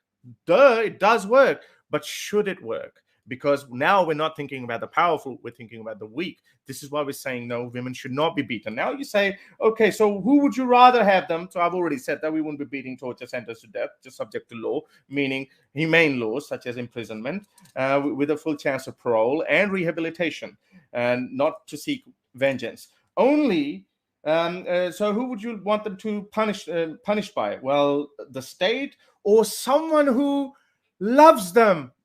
I almost, I had to mute my mic when you said that. Who loves them, like a husband loves you, baby. I love you, but you left your clothes outside and it rained again. Boom. That's what you mean, love. This is what you're saying. No, Daniel. As I said, this is not in accordance with our worldview of human rights. You said, what was the pathetic analogy that you gave? That was about what you can beat the employees. Okay, again, see, you have to work on your analogies as well, because you said beat the employees. And I was thinking, what? Which corporations are beating their employees? But then you were using that as a synonym for firing them. There's a huge difference between firing someone and physically beating them. Yes, if you drag someone again, that is a different action. It's not equivalent of beating. It's like, what is worse, coughing, pushing, shoving, or actually cutting off someone's hand or a full-on fist in someone's face? These things are very simple to understand, but you can't understand that because you can't get your mind out of the 7th century ideology. There were a few other points that you made earlier, but I think we will probably open it up for back-to-back conversation. I think that would make it more interesting viewing for everyone. You got it. We've got one more 5-minute response. That's from Daniel, and then we'll go right into that open dialogue. Wait, do I get more time because he had the 20-minute opening? So it is true that you would get, given that Harris started and yield. Well, actually, one thing is he didn't take the full 20 minutes. I did. He took 16. Wow. So you would get an extra minute. So what we can do, so if you go back, the recording of his opening statement, and if people really want to check, because I am keeping James, that's okay. James, that's okay. Daniel, hold on a second. I'm still talking. You can have more hold time. on a second. I'm still talking. Hold on. So he did have one extra minute during that opening, and so you would get one extra minute added onto your 5-minute response if you'd like. Sure, I'd like that, please. So in other words, he asked for 20 minutes, but he only used 16 minutes in his opening. Does that make sense? Yeah, just an extra minute. That's fine. You got it. Okay, thanks, James. Okay, so first of all, Harris is saying that the state doesn't torture and abuse people. Hello, didn't you hear all of that statements I made about colonialism? How the state is genociding people, torturing people, raping women. The state powers, the human rights nations that you're defending in this whole debate, Harris, have raped how many women, have imprisoned how many women, have tortured through solitary confinement and waterboarding how many women? Okay, so you are a totalitarian because you only trust the state to have this kind of power. In Islam, men can't torture their wives. In Islam, men can't, according to the Sharia, men cannot, even physically hurt their wives in a permanent kind of way. and it's clear that you don't understand the employee-employer example, because in most cases, the employee, if the employer says, your manager says, do this, you are part of an organization, there's a hierarchy, and there's a relationship between the manager and the employee. So the manager says, we need to get this done, and everyone works together. There's no need to call security and physically remove, right, by force, and use a nightstick or a gun or a taser to remove employees. Similarly, in Islamic law, that kind of thing doesn't happen. It only happens rarely. As rare as it would be for these corporations to physically remove and taser their employees. So there's complete parallel here between because you have to have the ability to enforce structure and norms with any hierarchical organization. And Islam is just saying that families have that kind of authority, and the patriarch has that kind of authority. It's not unfettered authority, it's not unchecked authority, but he has that in the same way that many institutions, hierarchical institutions in the modern world West, human rights respecting West, they have those kinds of authorities and the right to beat people as well. The only difference is you think that only the state, only the totalitarian, bureaucratic, technocratic state should have those kinds of rights. So there's not really a substantive difference there, and we can talk about it more if you need more explanation.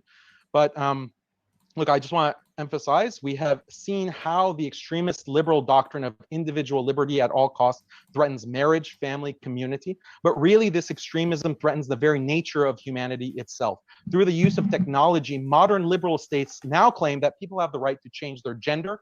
If you don't want to be one gender, you can use technology to change it. Even children as young as 3 should have this option, according to the gender and sexuality experts who operate at the highest levels of academia in the Western world and government. But even beyond gender, people are now given the choice to change their species. Some people feel that they're not actually human, but they're actually cats or dogs deep down inside. Nowadays, certain surgeries can be used to physically alter bodies to transition people to their desired appearance. This is what philosophers like Yuval Harari call transhumanism. But gender and species transition is just the tip of the iceberg. You think they're going to stop with gender transition for kindergartners? No. They're just getting started. Imagine this human rights argument. When babies are born with a certain set of genitalia that could negatively impact their gender identity later on.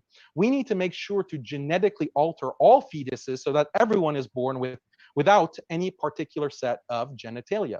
That way, everyone can choose their gender more easily and seamlessly when they're older. That's in line with maximum liberty and maximum equality. Do you have a problem with forcibly altering fetuses to be born without genitalia? That means you're a transphobe. That means you're a bigot. That means you're against equality and human rights. Or imagine this argument. Men naturally have more testosterone, which makes them more prone to violence and rape. It also makes them physically bigger than women in stature. So we need to create a law which forces men to take treatments to decrease their testosterone. Ideally, babies can be genetically modified so that everyone is born with the same exact amount of testosterone. That way we can eliminate rape. We can eliminate domestic violence and also make men equal to women in terms of physical size and strength. You're not pro-rape, are you? You're not pro-domestic violence, are you? Then you better support these mandatory genetic modifications. Otherwise, you're violating equality and women's rights. All kinds of drugs and technologies can be used to fundamentally alter our psychologies, our genetics, our biology, all in the name of maximizing individual liberty and equality. And this is already happening. Just watch the news. There are no limits. This extremist liberal human rights ideology is set to destroy the human race itself. And Islam is the only religion and the only community that is pushing back and saying, no, we want to be human beings. We want to preserve our marriages, our families, our community, our humanity. We don't want this never-ending nightmare of human rights. No, thank you. We need to be clear here. This is not a debate about Sharia rejects freedom and equality versus human rights accepts them. This is really a debate about should we have restrictions on freedom and equality in order to preserve other important values versus no limits, freedom and equality extremism of Harris. That is what this debate is really about. Harris is selling you this extremism, and it's exactly like the child that only eats candy. That child is eventually going to die, just like these liberal societies are dying terrible deaths. But Sharia is the balanced meal, and that's why we need Sharia. You got it. And with that, we're going to jump into open conversation. Want to let you know several things, folks. In particular, our guests are linked in the description. So if you want to hear more from either Daniel or Harris, you certainly can by clicking on those links below. And that includes in the podcast, as we put our guest links there as well in each podcast episode of the debate. Also, very exciting tonight, a good old flat Earth versus globe Earth debate, as well as next week, very exciting, a debate on biblical ethics as Dr. Josh and Skylar return. It's going to be amazing. So hit that subscribe button for many more debates to come. And with that, we're going to jump into open conversation. I trust you, gentlemen. You're professional. You guys are easygoing, and I think it's going to go well. So open dialogue. The floor is all yours, guys. All right. So So do you want to respond to any of my points? well, Do you want to respond to the Botswana question? Explain, what does human rights really offer, Harris? what human rights offer: maximizing pleasure, reducing suffering, and well-being of humanity. No, you said maximizing pleasure, but that conflicts with the well-being of humanity. No, it doesn't. That's why I just okay. Do you value marriage? Do you value family? I value family. Yes, of course, I value family. Okay, then how are you not seeing the death of family in the world all over? Yeah, because I read all those stats. So tell me. No. Well, some of your stats, I don't know. I haven't been able to verify that. I don't take your word for it. But what you're saying about family, which family are you talking about? One man having 4 families. The whatever family challenges that we could have in the Western world as a result of falling fertility rate. I also quoted Pew result, which said that as But you said it was a good thing. as women, listen to that, as well for different reasons though, but as Muslims get more and more advanced, more education, their level of income goes up, their fertility is also falling down. And also, as for you say, Yeah, it's a bad thing. No, Just to let Harris finish. it has to be, there has to be a balance. Well, 2.2 would be a good balance. Every forecaster of the world's population says that we can't even keep growing indefinitely, and 10 billion might be the absolute critical, and we will start falling down after that. So these challenges will come. There's nothing absolute. That is our argument. There's nothing absolute. What you advocate for, Daniel, you say that this is absolute. This is how it is. This is how it's supposed to be. You made a point about slavery. You like the other one that you said, well, it's not obligatory to go jihad. So, okay, this is comfortable for you. And owning slave is not obligatory either. But it wasn't abolished. It wasn't abolished by that. No person can defend, and to the best of my ability, and please, I would like to hear your response on that too. You actually were pro-slavery. You were saying that you could even bring back slavery. So why would you? How could anyone defend having slavery and owning other people? What about the families of those people? I mean, they're always going to live beneath the master's heel. So so whatever challenges that you have, you agree? Whatever challenges so you have all this concern about families, how they're treated with Islam through warfare, with slavery, and so forth. What about all of the destruction to families by colonialism, by modern neocon warfare, by the invasions and occupations of Afghanistan and Iraq and Libya and Vietnam, the Vietnam War, all of these things you just want to sweep under the carpet? How about we talk about the millions of people that were killed because of forced famines, because of British colonialism, the same British colonialism that was trying to spread human rights and civilization and enlightenment to the subcontinent. Your ancestors faced that kind of genocide and that kind of forced famine. And here you don't want to stand by that? Tell us where you stand on colonialism, because you've avoided that question. You just want to talk about, oh, Muslims are barbaric because we practice slavery. I gave you the argument for why that was not only morally justified, it was morally necessary, and all of these other cultures practiced it. All of these other religions condoned it. I cited you Lawrence Keeley, an academic who explains exactly why you have to have it to survive, otherwise you're going to be wiped off the face of the earth. You haven't addressed any of these things. And I just want to ask you, when you say that, okay, fine, our fertility rates are... I'm going to forget all your points. I mean, if you're asking me these questions, I can respond there very quickly. We can go back and forth very quickly. It's up to you. More you talk, better it is for me. Fertility. Okay, then I'll keep talking. The fertility rate issue. One more point to add on, because it's also a challenge for the audience to follow all the points. So we'll give you one more, Daniel, sure. and then we'll kick it over to Harris right after. Okay, sure. I don't want to monopolize. Sorry about that. Sorry. But just to say about the fertility issue, you're saying that, okay, look, this is happening. It's below replacement levels in most of these Western developed countries. That means the population is going to go extinct. Like, this is literally an existential threat. So you say, okay, we need to get up to 2.2. What are you going to suggest to do that? What kind of policies? Because you have to have a policy that's not voluntary, because people are not voluntarily choosing to get married now. They're not voluntarily choosing to have families now. So what policy are you going to introduce? And that's going to limit people's individual freedom and individual choice, right? So give a suggestion. Okay, that's very easy. I mean, let's start with the first one. You said that you want my position on colonialism, and as you said, my ancestors actually suffered at the hands of it. Now I'm wondering, which colonialism are you talking about? Arab colonialism or British colonialism?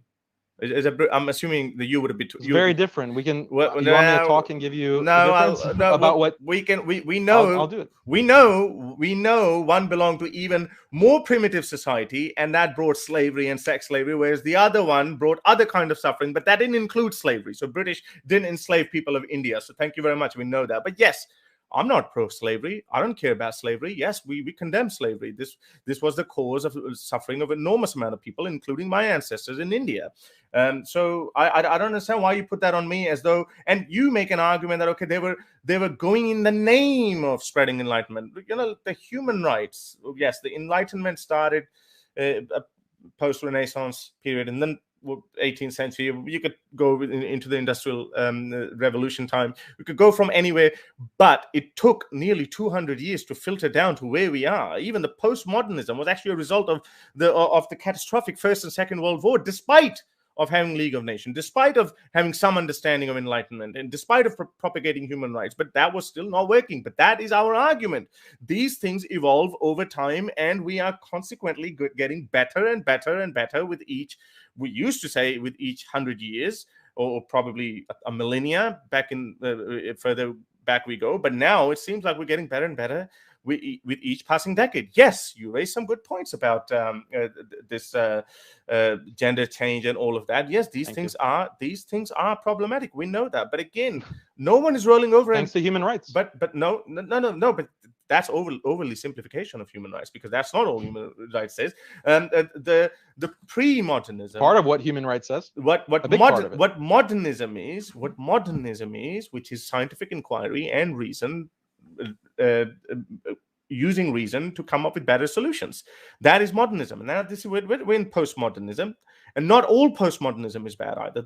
You can nitpick anything, just like I nitpick your slavery and sex slavery issue, wife beating, and then you try to make excuses. Unlike you, I am honest. Well, in some cases maybe you are honest, but you're not entirely honest yet, even though they say you are the honest one. But we'll see.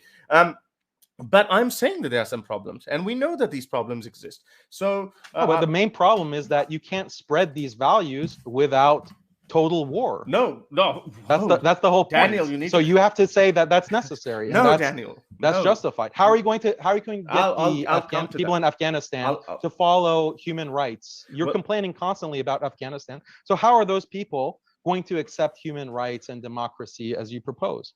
I mean, the answer from the U.S. state is clear. They invaded and occupied for 20 years, brutal occupation. And now, even after they're gone, you have Anthony Blinken, the Secretary of State, saying we're going to agitate and we're going to pressure Afghanistan to start accepting LGBT rights and women's rights. And if they don't comply, we're going to, put the pressure on them. So this is all force, and it leads to suffering. You stand by all that or no? Answer. I'll answer that to you. But if you answer me, yes or no, you stand by it or no? Yes or no? No, it's more complicated than that. But if you answer that, do you support Taliban or not? You said brutal occupation.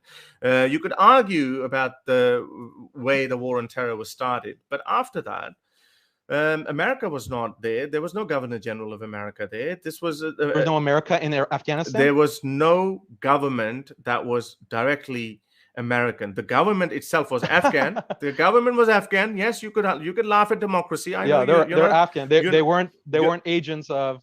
Look at all of the leaks that you say it's brutal by the Washington Post. You say it's brutal. They're agents. Afghan government was an agent of the U.S. government. How can you deny that historical fact? You say it was brutal, and put a hand on your heart and say it was more brutal than the 90s Afghanistan, or even now what Afghanistan is going to be. It was more brutal. It was more brutal. I did a whole video. Okay. Why?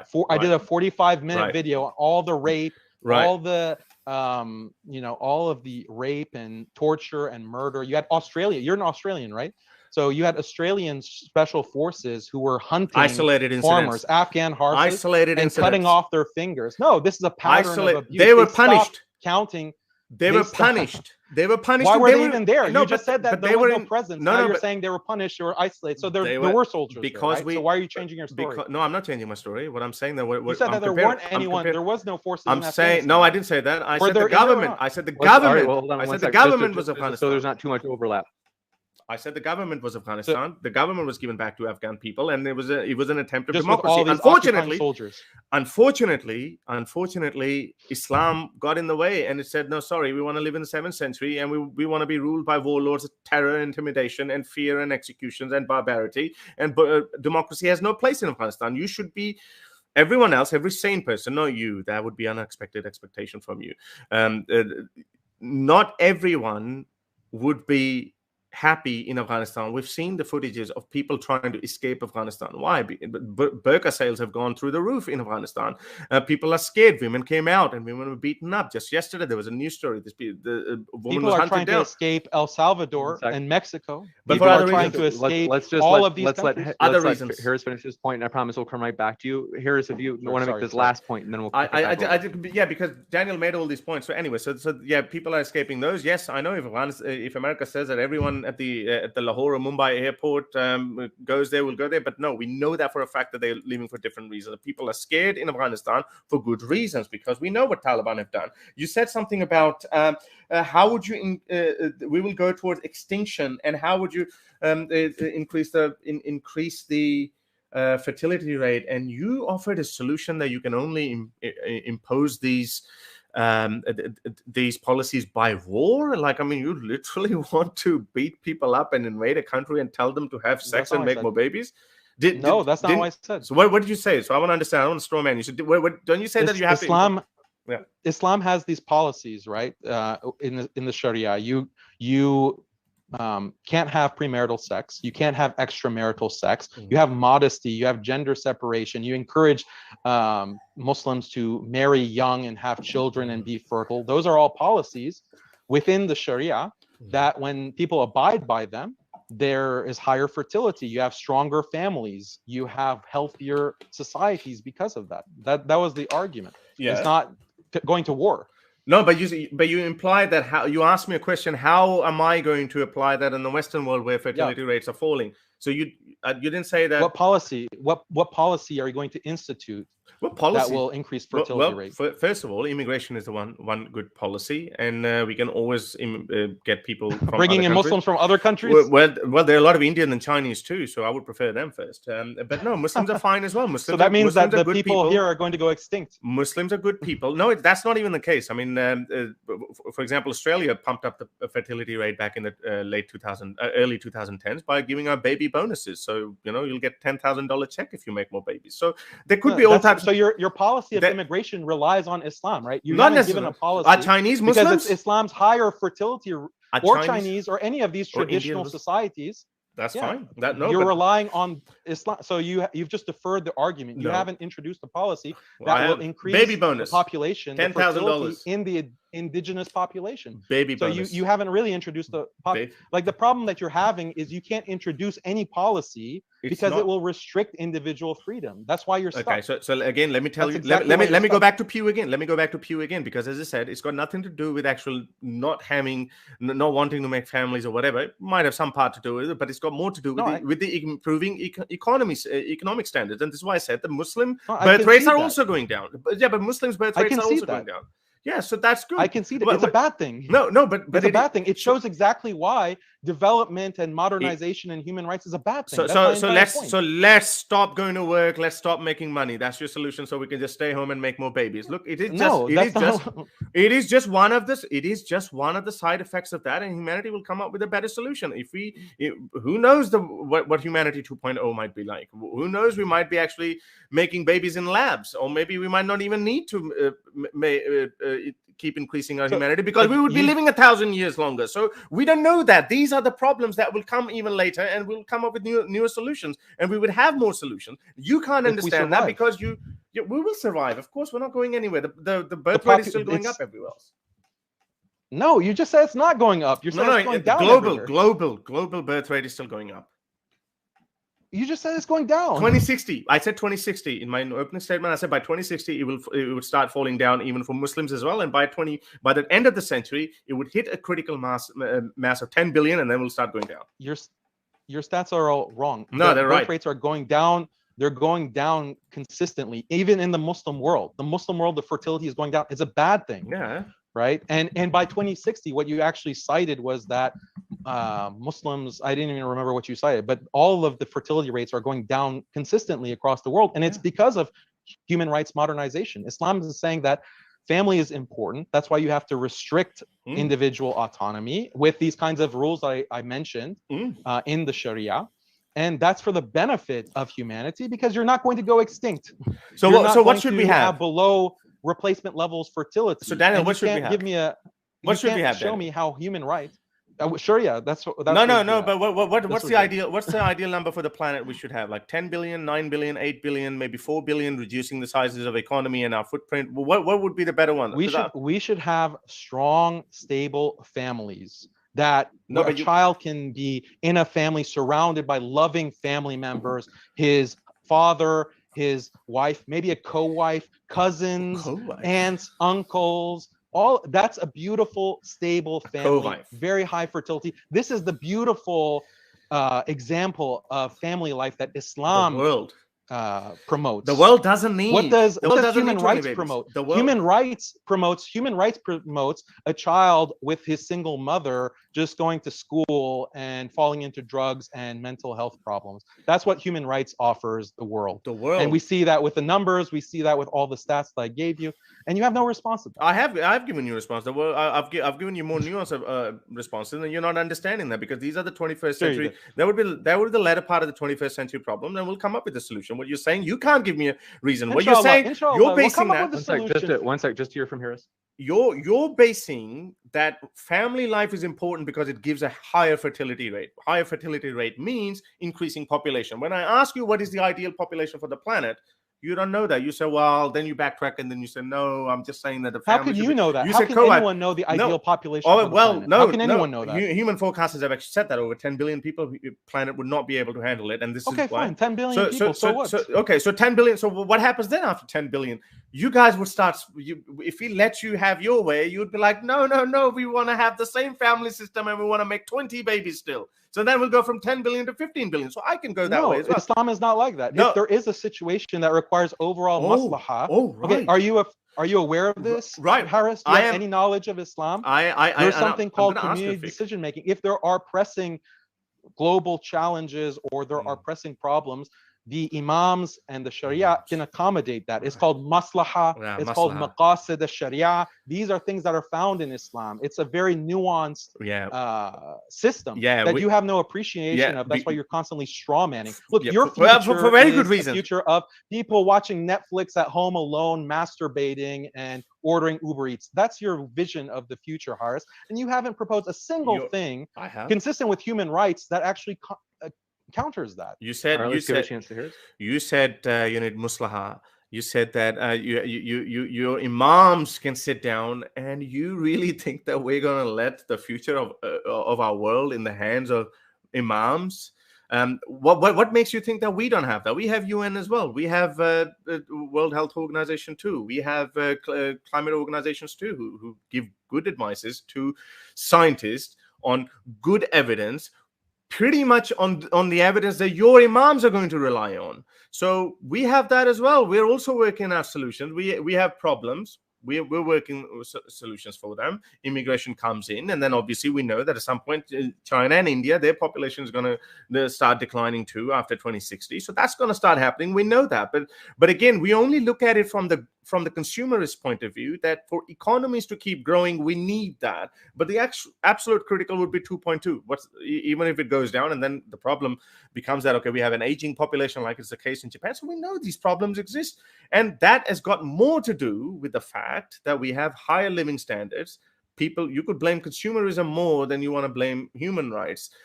Because human rights is simply that we're talking about is improving the lives of people and reducing suffering. Unfortunately, you cannot understand that the ideas that Prophet Muhammad promoted, those are conducive to the well-being of human, and it plays no part in reducing suffering, maybe as collectively, but that is the same totalitarian ideology that you dare to call me extremist. I mean, you say that human rights people are extremists. Yes, right. I mean, obviously maybe we have different meanings of extremism. Right, you're talking about these international organizations, right, and they're planning. Yeah, let's talk about the plans of the World Economic Forum, where they released this position paper that they say by 2030 you will have no privacy, you will own nothing, and you will be happy.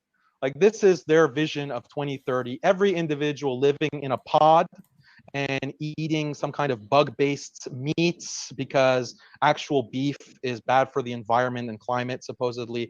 So let's have that vision of the future, that the World Economic Forum and the UN and all these experts, that's the vision that you're promoting, Haris. That's what you want for the future of humanity, this dystopia.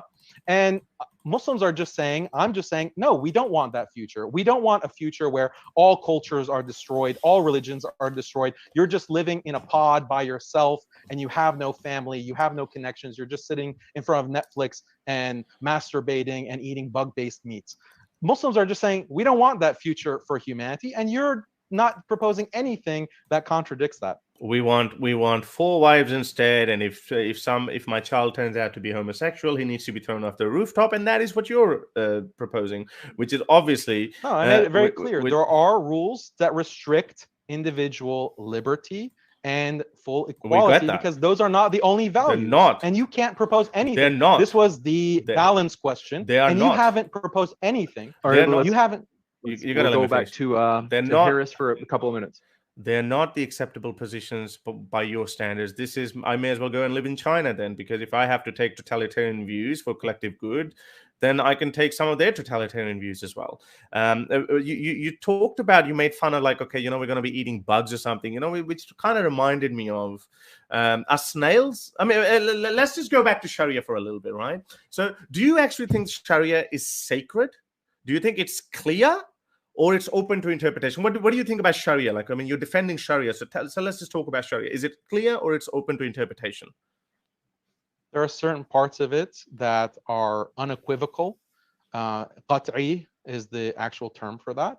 And there are certain parts that are open to ijtihad, where scholars, ulama, can differ, and they can use their reasoning based on Quran and hadith and qiyas, as well as ijma', to come to their conclusions. So they are so for example, in the Quran we get something like direct 100 to 150 rulings from the Quran. So everything else comes from hadiths and from traditions. That is basically, you said some parts are absolute and some parts are open to ijma'. Well, I would say very few parts are confirmed and absolute. The other ones are open to interpretation, which means it's subjective. So when we make an argument for objective God, or objective morality, we're basically, you're saying you're only giving us some really basic rudimentary level of rulings that you say that they are absolute. Everything else, I mean, are you just telling us rape is bad, slavery slavery is fine in your worldview, rape is bad, murder is bad, theft is bad? I mean, surely we worked that out. No, there's a lot of different directives. So you talked about eating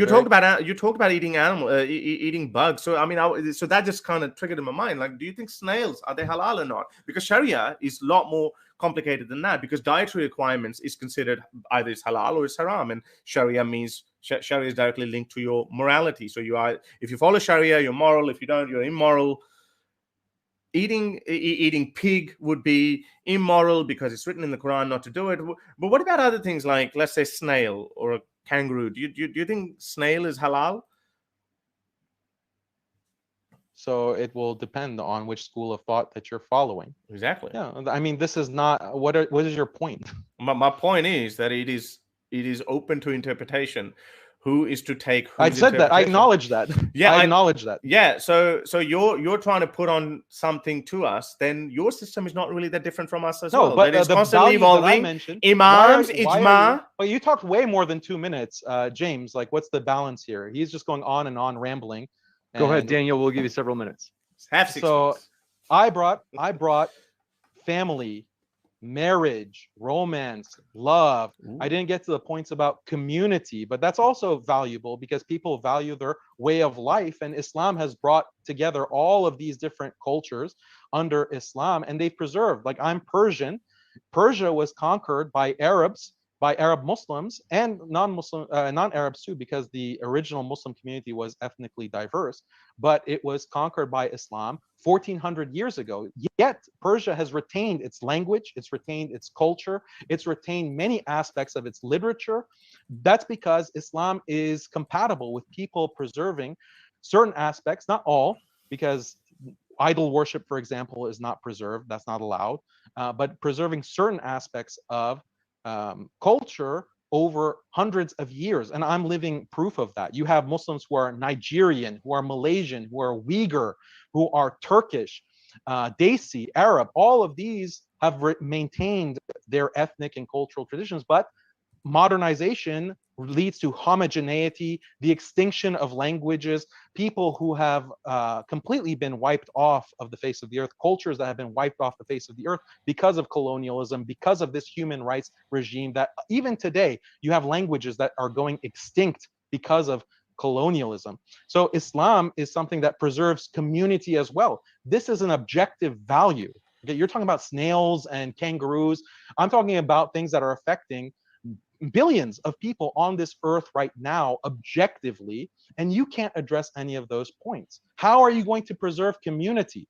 Okay, Islam has certain kinds of rules and regulations that preserve community. It's part of the Sharia.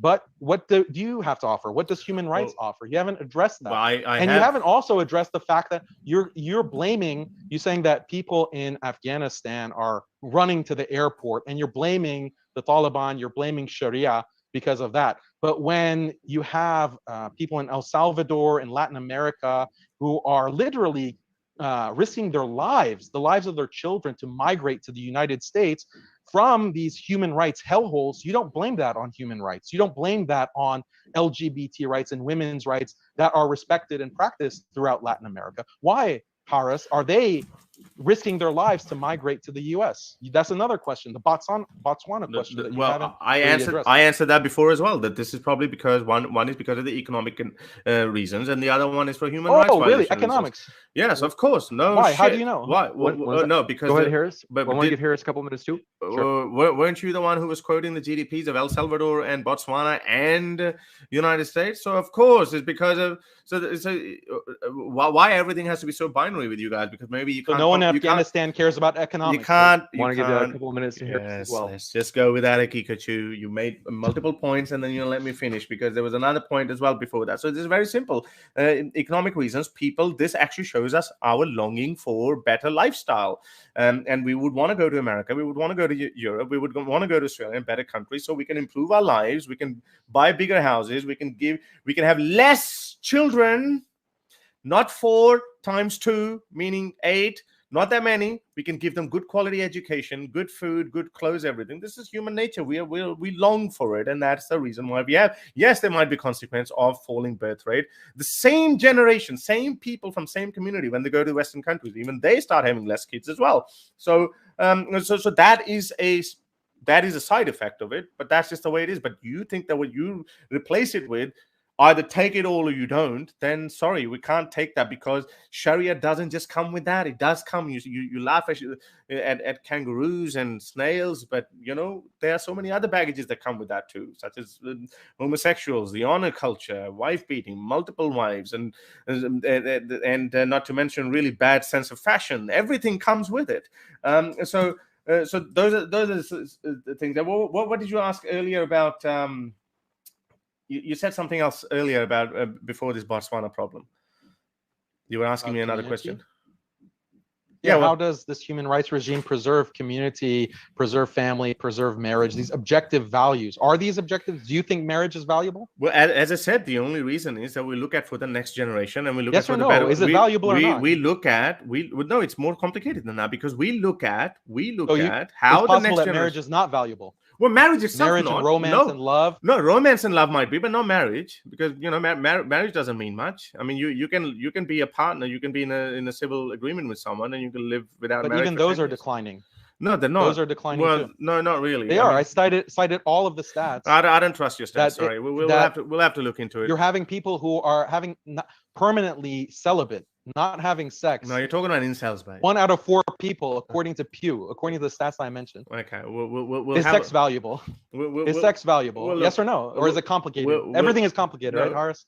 Well, yeah, because not everything is binary. Sex valuable or not? Not everything is binary. Yes, sex is very valuable, and sex is very interesting. Okay, then it's declining. It's declining under human rights. No, it's not because human rights. All these nations people are becoming celibate permanently against their will. Not because of human rights, but then because what explains it? What explains it? Economic standards. I mean, we are becoming consumerism. You could talk about capitalism again. This is why I said it's complicated, because there's so many things. It's not binary. You say that, okay, if we just bring Sharia and Islamic values, all of a sudden people will be locked up inside houses and they'll be making babies and everything will be hunky dory. No, that is not as simple. Muslims actually like sex. Muslims like sex. We like to reproduce. Alhamdulillah.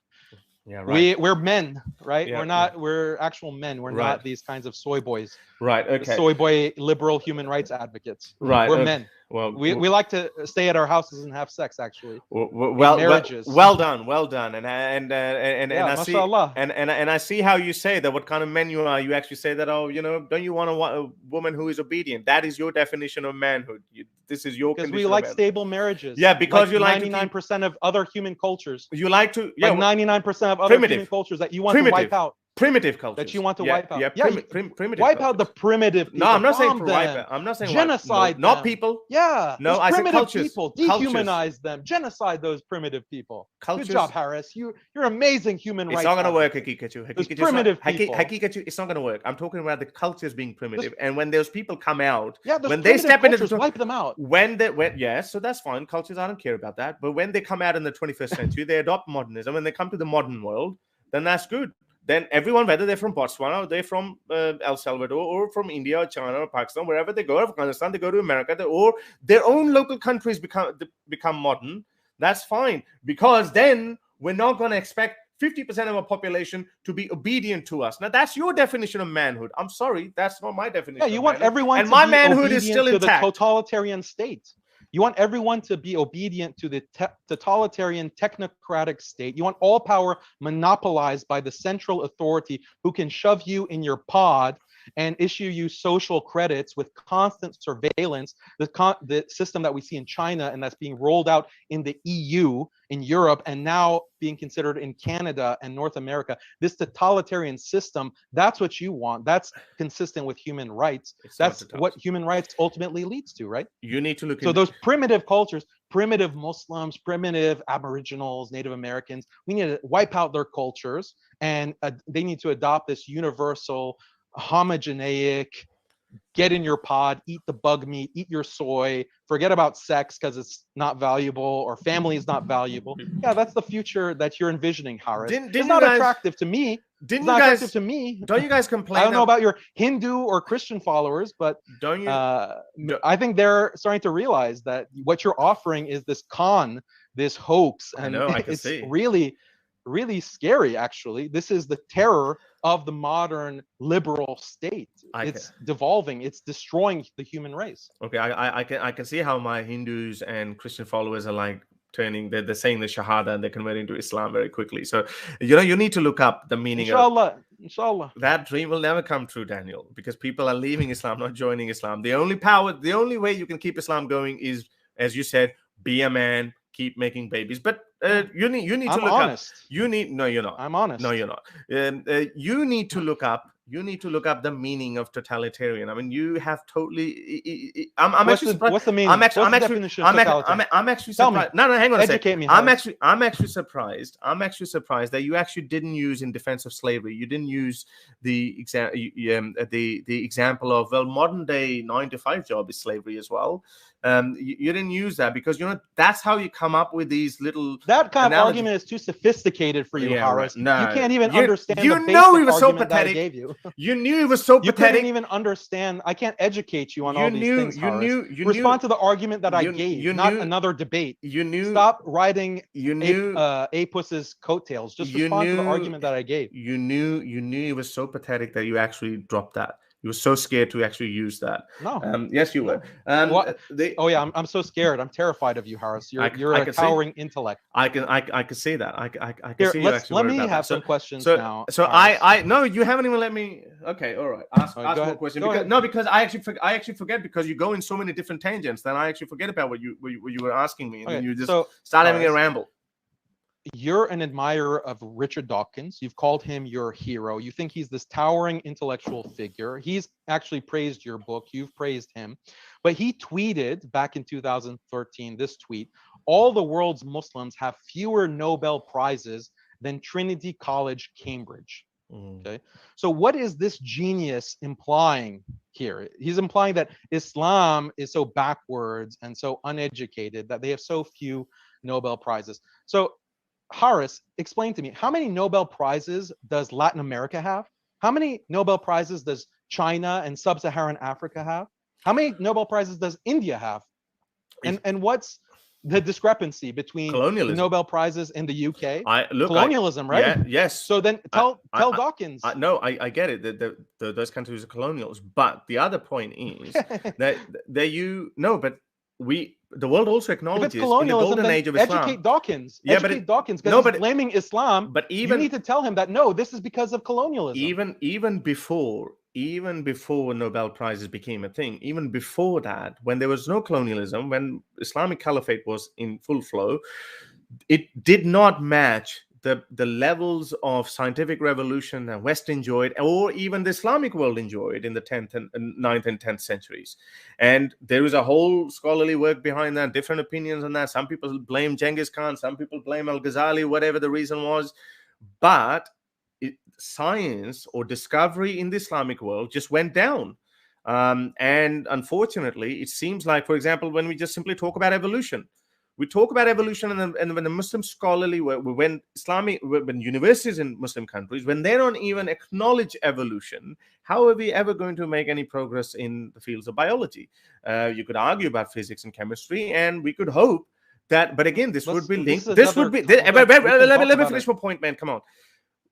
This would come to a point that as Muslim countries advance as well, they get better. We get better economy in countries like Pakistan or Turkey or Saudi Arabia is modernizing. Now the Saudi Arabia is modernizing. We're getting better university. UAE is modernizing, better universities. Then yes, UAE has put a probe. I'm happy for UAE. But that has also just come from modernism, not necessarily, not by reading the Quran or bringing Sharia back. I mean, Muslim countries are throwing Sharia out as well. But you conceded that Islam had a golden age of science, right? So it's not Islam that's the problem. Islamic world had it. Islamic world had it. Not Islam caused it. It's like West having Christian world have.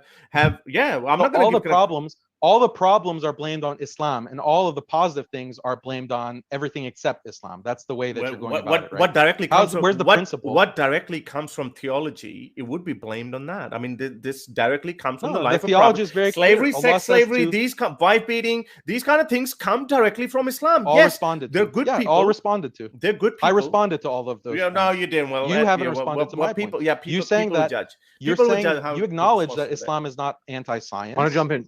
Just pardon my interruption, but do want to mention we're going to go in just a short bit. We're going to go into the Q&A, folks, and at the live chat at Modern Day Debate. If you type in at Modern Day Debate, that helps it make it clearer for me to see your question. We do have a lot, though, in terms of the Q&A questions already, so no guarantees that we'll get to it because we want to get our speakers out at a decent time. But go ahead, gentlemen. Want to give you a chance to wrap up last discussion. I think we should go to the questions as well, because I think we've only got 10-15 minutes left. But anyway, I kind of enjoyed this conversation. I think there's probably a lot more to talk about, and Haqiqatjou should I don't know, if you want, maybe we can have a round 2 as well. But where you think that you have given answers to slavery or wife beating or whatever these things, where you think in your mind, and this is what fascinates me, that you live in such a little bubble of your manhood that you think that whatever you've said, people are going to buy that.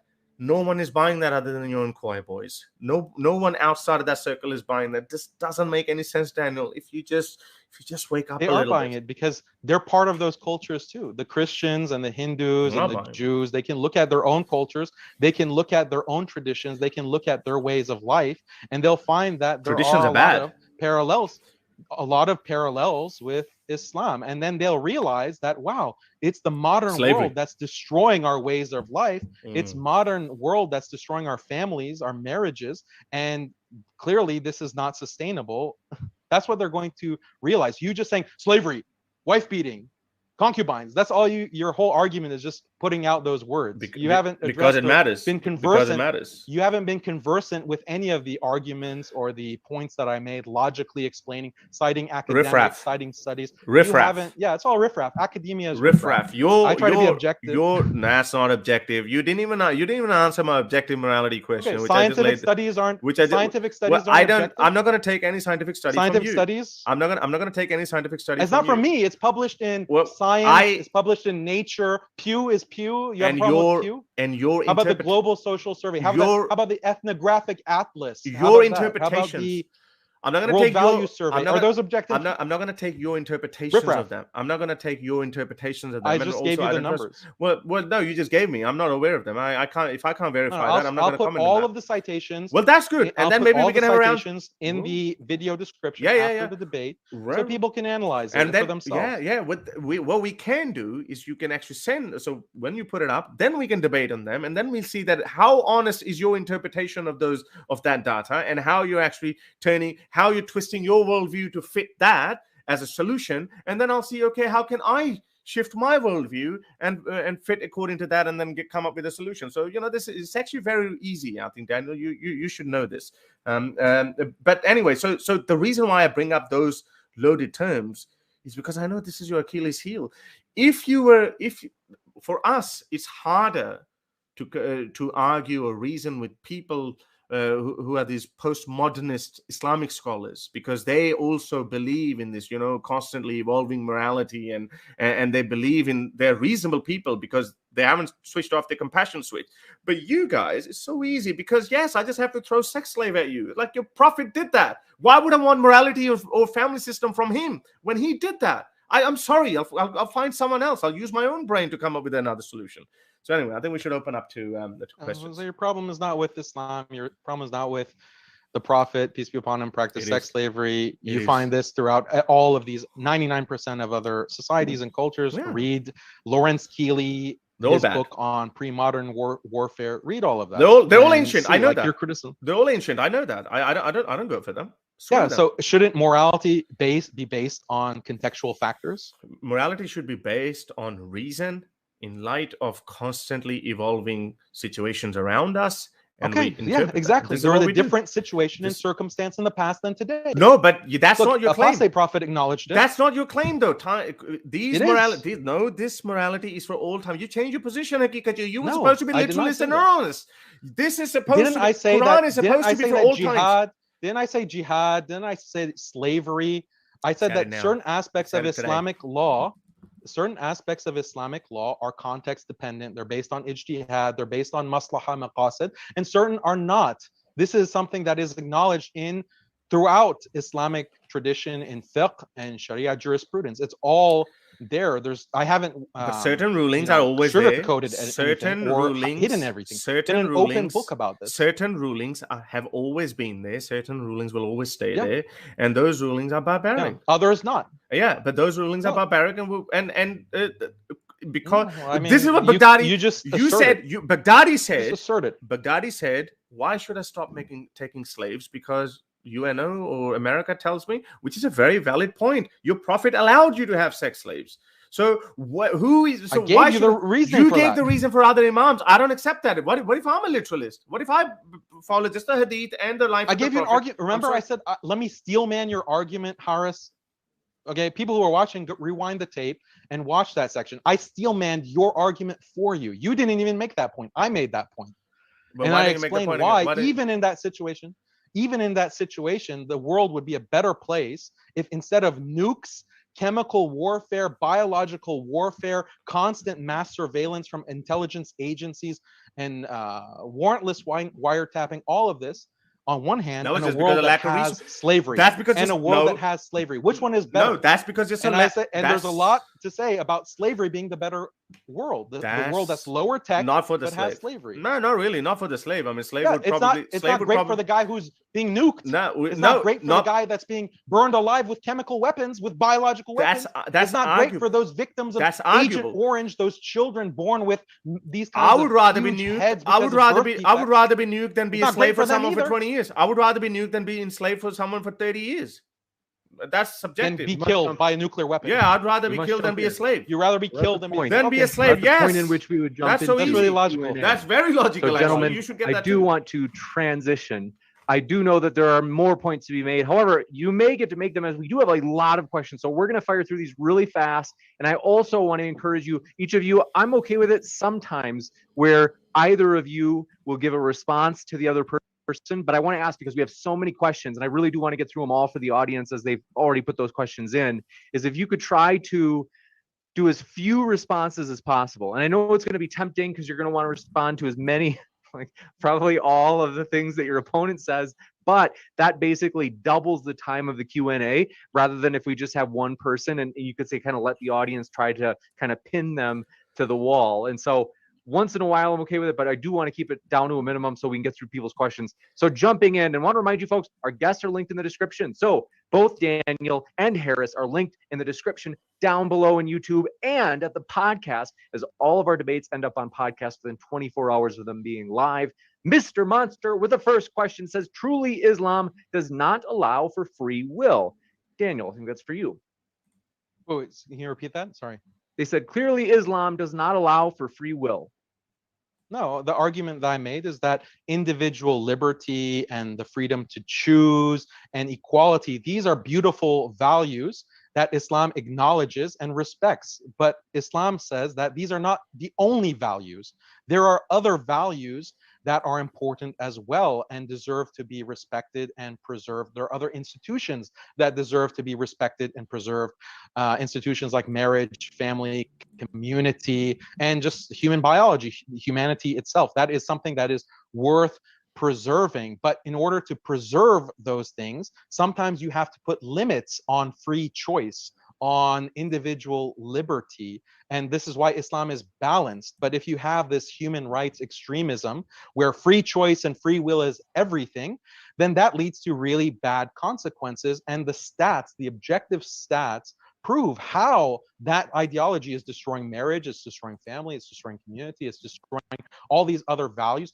The value of truth, for example. Truth is an important value. Justice is an important value. But if happiness and free will are the only values, why not just put everyone on soma, like on these kinds of antidepressants that put people in a constant state of euphoria? Why not have that kind of future using technology? Because then you'll maximize happiness. And is that going to be the best world that we would live in, where everyone is doped up on soma, like in the novel Brave New World? Is that the future that we want? No, because happiness is not the only value. We got it in. We must jump to the next one. Thank you very much for your question. Okay. This one coming in from I can't answer that. Haqiqatjou. Well, I mean, if you like, it's going to double up the time of the Q&A if we have. How much time do we have? To a question. How much time do we have?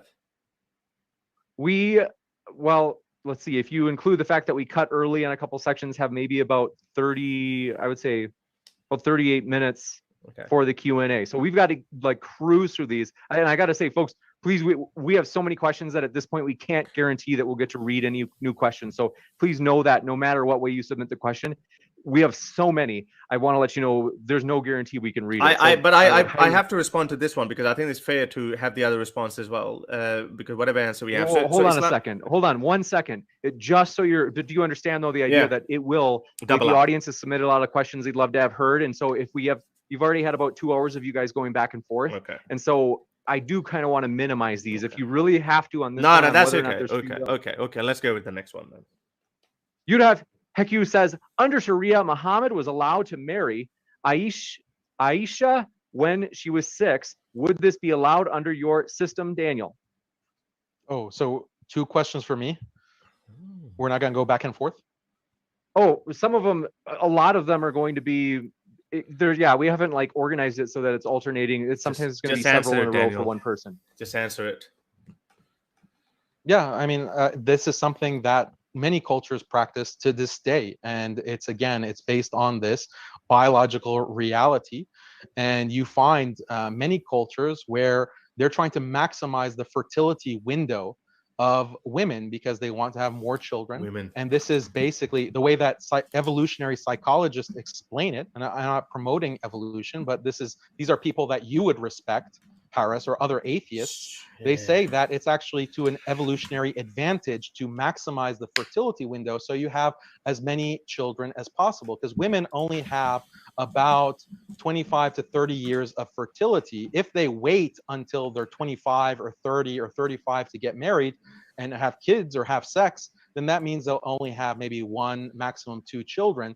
But this will allow extinction of the population and for the people to be wiped out. So this goes back to what Lawrence Keeley says, and this is why you find it in so many societies in the pre-modern period and even today, because it's biologically hardwired. And you have a discussion actually about whether marrying children who are pubescent, okay, so around 10 years old, 9 years old. This is something that there's a dispute and a debate within psychology whether this is a psychological disorder. And your secular atheist psychologists say that no, it can't be considered a dysfunction because it is practiced in these societies. It's evolutionarily adaptive, so it's not actually causing any harm. And when we look at the girls and the women in these societies, there's nothing that is dysfunctional about them and problematic. What's interesting is that is not considered marriage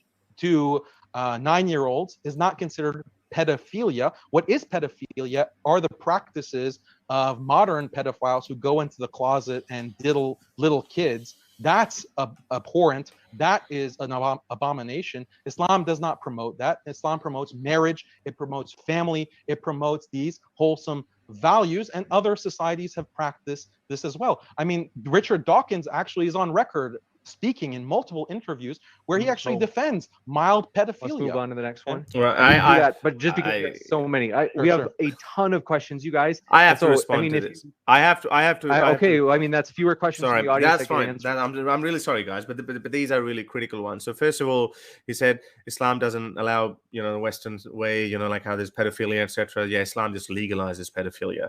Aisha, one could actually argue, she actually didn't even have kids, so maybe she was damaged internally because she was married at the age of 9. Haqiqatjou, everything. This is what happens when you become so dogmatic about one particular idea. Now, in this debate, it seems like he's overly concerned about the fertility rate, and he's talking about fertility rate. So we have to maximize the fertility rate. Yes, from the moment a little girl has her first period, that's it. Let her turn her into a baby making machine, as though this is her only purpose in life, to just make babies. You could you could argue that women's fertility window narrows down from ages of 22, 23, maybe 25 to 35. Okay, so how many babies you want to make out of it? 20 babies that you need 20 years or something? 1 or 2 or 3, even 3 babies is well within. It's very possible. Yes, again, there are consumerism issues, but the solution that Daniel Haqiqatjou offers are beyond disgusting. This is I'll give you a chance to respond, Daniel, and then we've got to go to the next one. Well, then I would need time to respond. He had his go. The question was originally for him, so we usually give the person who the question was addressed to the last word on it. Otherwise, it's kind of like the audience is ganging up on them, and then you're ganging up on them as well after they respond. Yeah, I don't think what Harris said, like, yeah, obviously this is something that's not practiced today. Oh, you have different values. I gave you the justification. I gave you the reasoning. And I showed you that this is something that is practiced pretty widely in the world, and even many cultures today, they practice it. Women actually naturally want to have children. No. Women and men want to reproduce. This is a natural biological function, and people have been doing it for all of human history. It's only human rights extremism that is destroying these cultures and these traditions and these practices. So I don't know what else I can say. I gave you the logical basis of it, and there's really nothing to say. Your idol, your hero, Dawkins, he defends mild pedophilia. He doesn't. He says that I can't find. He doesn't. We're not. All right, we have to. With this, He doesn't. That's bringing He up doesn't. something outside the question. Sure. So I do want to go to this next one. He drew James a Call hierarchy. Zero says that. Okay, so this is a two-parter. They said all Dan needs to do is convince us that slavery being legal is better than slavery being illegal, that people should be killed for leaving Islam, that non-Muslims should have lower legal rights, that marital rape should be legal, that intercourse with 9-year-olds should be legal, should be easy. I'll give you a chance to respond to that. What's the question? Some of these are just comments, or you could say objections. I didn't understand what's the objection. It sounded like a long list. It should be longer. Well, we'll go to the next one then. The Super Destroyer. I responded to every single one of those points. You think in your mind you've given good justification, but you actually haven't. We must go to the next one. The Super People are Destroyer troubled. says, what book on Islamic? You've talked for 2 hours. We must go to the next one. What book on Islamic jurisprudence has Harris read? It seems he got his education of Islamic law from watching Fox News. Well, no, I've read all the Sahih Sitta books. I've read the Quran. I've read. Yeah, I know. I'm coming to that. I haven't read the actual books of fiqh, but I've read some pamphlets here and there. I've read some pamphlets here and there, which is that's fine. I'm only turned off. I'm only turned off when I read the Quran, when I look at amputations as a solution for to save the world from theft, or to keep the society going and to keep the war economy going. We need to own slaves. I'm sorry, I've got better things to do. I'd read a book on evolution or how the universe came about. I'd rather study that. But yeah, I've read some objections. I've looked into it, but I'm sorry, it's not very impressive. This one coming in from, do appreciate your question. Apostate Prophet says, should Islam be enforced upon the disbelievers? Yeah, Islam. Wait, you said apostate prophet, apos? It's apostate prophet. Okay, I don't know what apos. the other word means, but apos. We discussed this in our debate. Go and rewatch the tape. We talked about universalism. Liberalism is a universalist ideology. It believes in imposing human rights and this kind of LGBT rights extremism on the entire planet, and it does through colonialism, through occupation, through sanctions, forced famine. That is the universalism of liberalism and human rights being imposed on the entire globe. Islam is also universalist. It also believes that Islam should spread. And I've talked about this in our debate. People can go back and watch that, which you acknowledge you lost that. So, yeah, Islam is universalist. So what? All of these other belief systems, including human rights liberalism, are universalist as well. And they employ coercion in the same way that Islam has coercion, but Islam is the truth. Let's go to the next one. Wolf says to both speakers, what are your thoughts on the new government the Taliban is attempting to set up in Afghanistan? We can start with you, Harris, if you want to go. We haven't heard from you. Well, this is obviously atrocious, and all the people who are leaving Afghanistan in such numbers, and Pakistan is overflooded with refugees from Afghanistan, from the very same Afghans who think that Pakistan helped install Taliban into Afghanistan. They're going to, they don't like Pakistan, but they're still going to Pakistan because they think it is far better than what Afghanistan is going to be. So I think the huge number of people, and the people who have stayed behind are the only ones who are not resourceful enough.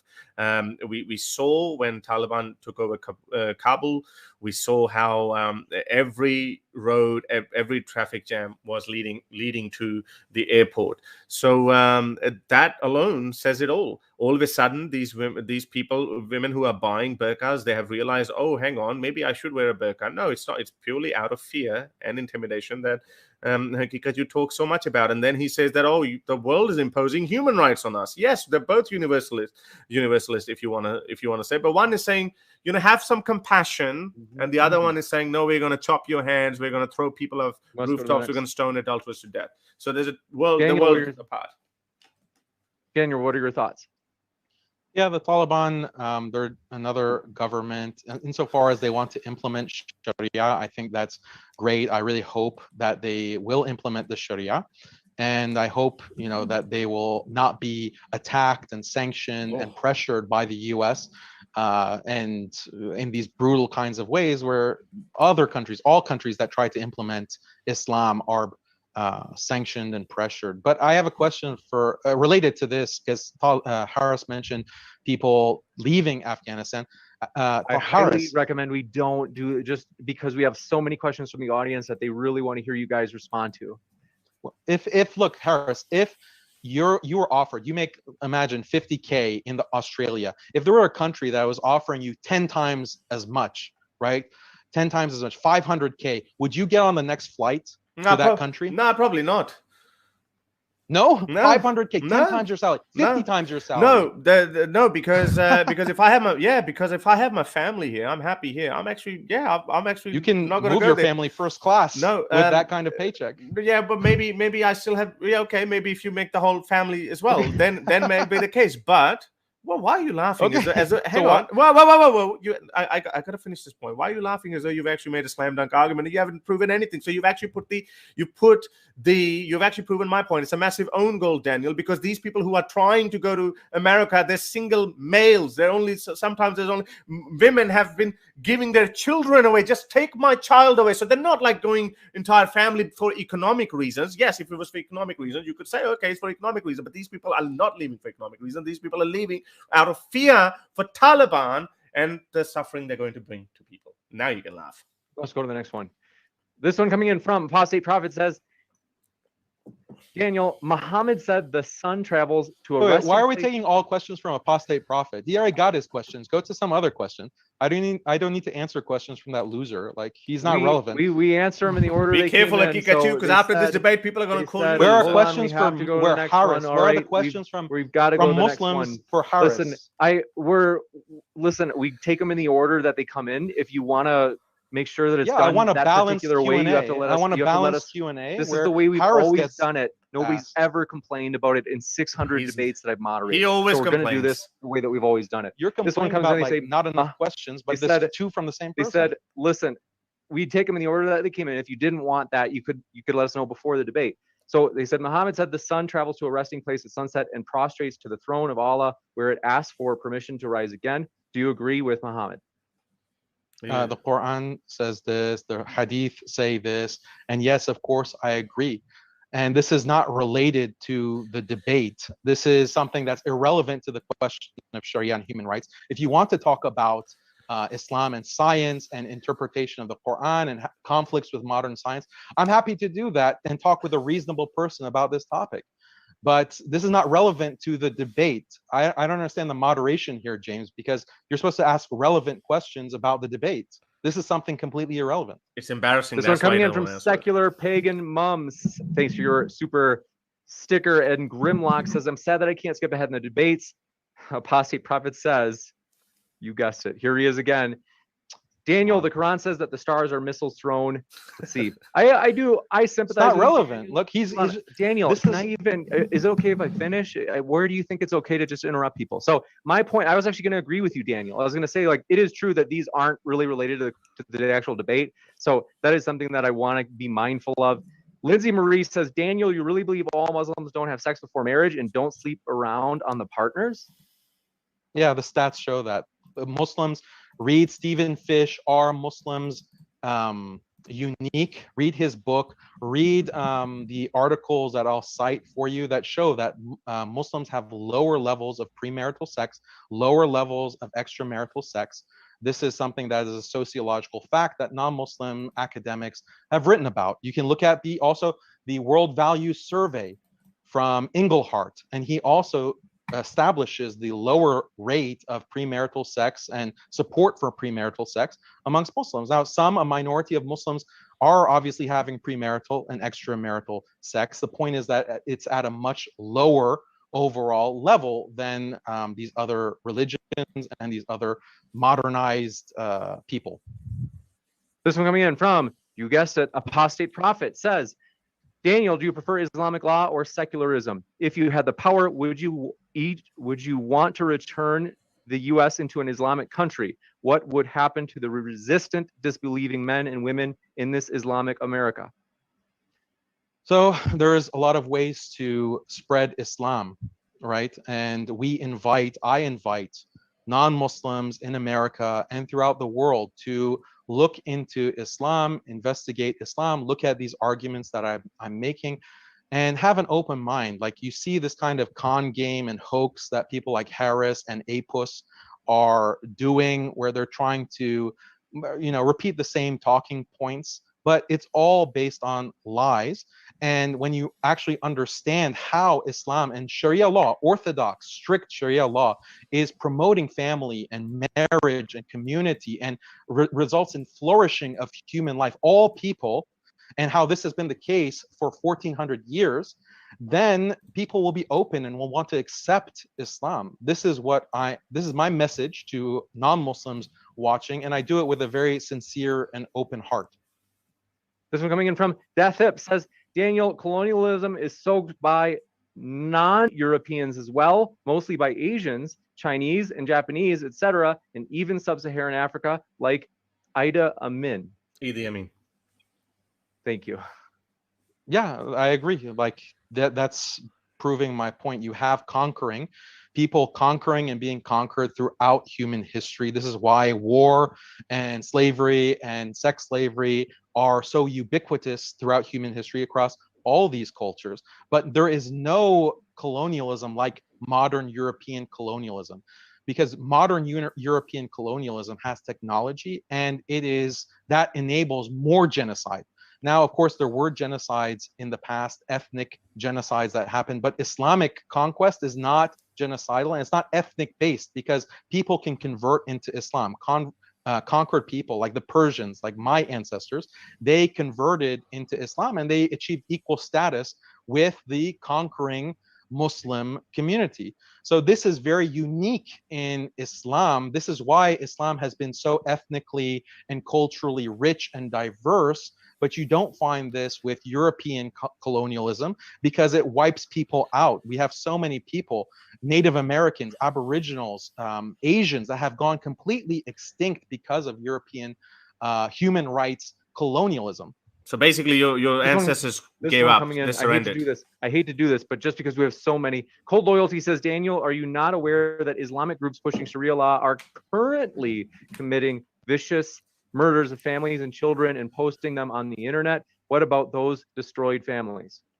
No, I don't condone any kind of barbarism. There are many terrorist groups. Many of these terrorist groups are actually agents of different intelligence agencies, and they deliberately commit atrocities and post it online to make Islam look bad, to make Sharia look bad.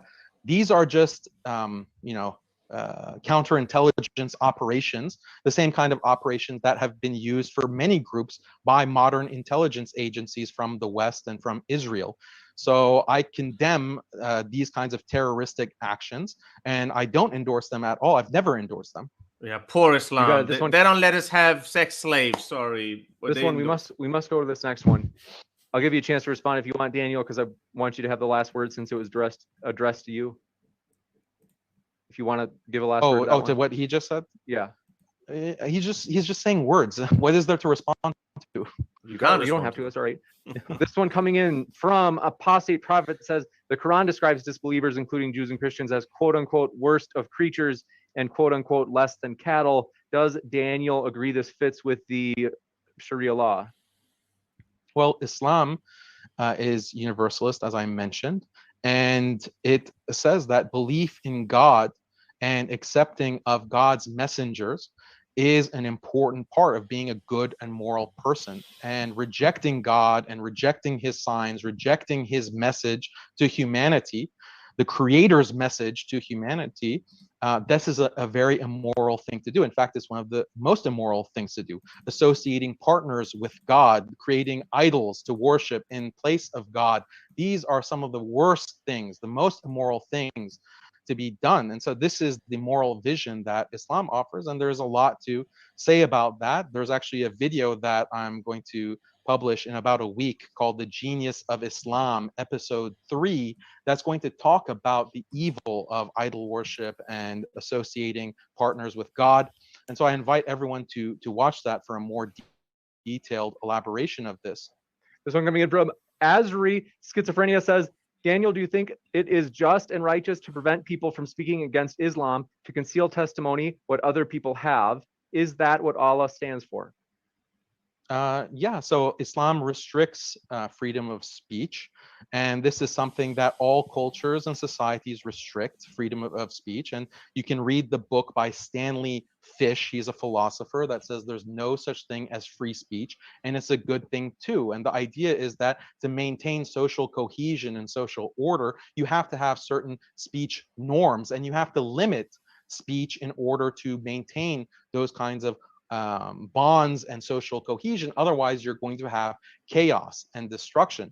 And so all societies prohibit speech, and liberal societies and modern liberal human rights governments in the West are the most restrictive when it comes to speech, because they literally assassinate and have a history of assassinating people throughout the world that have spoken out against liberalism, against democracy. Look at the assassination of civil rights leaders in American history who were arguing for racial acceptance, such as Martin Luther King, Malcolm X. They were assassinated by the deep state because of their opposition to the secular world order and the racist neo-colonial conspiracy world theories. Order. So this is something Daniel, you're a conspiracy theorist. Something about liberal. Wait, let me answer the question. You're not getting any questions. You don't get to interrogate me along with APUS and all of these atheists.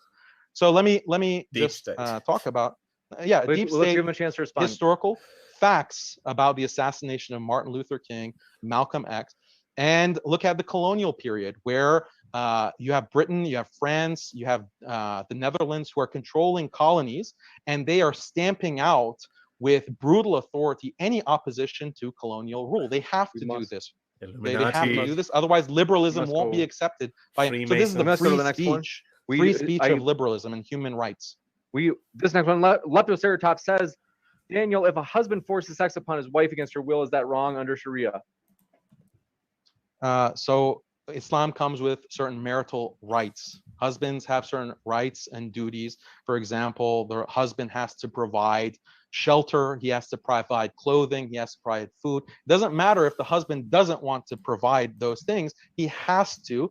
And the state, the Qadi, basically the Islamic State, can force the husband against his will to provide nafaqah for his wife and for his children and his family. This is something that's good. This is an important policy that reduces the man's individual liberty. And similarly, the woman's individual liberty is also restricted, that if the husband has a reasonable request for sexual relations, reasonable, then she is obligated to comply with that. If she decides not to, he can't start beating her and he can't start abusing her in a violent way.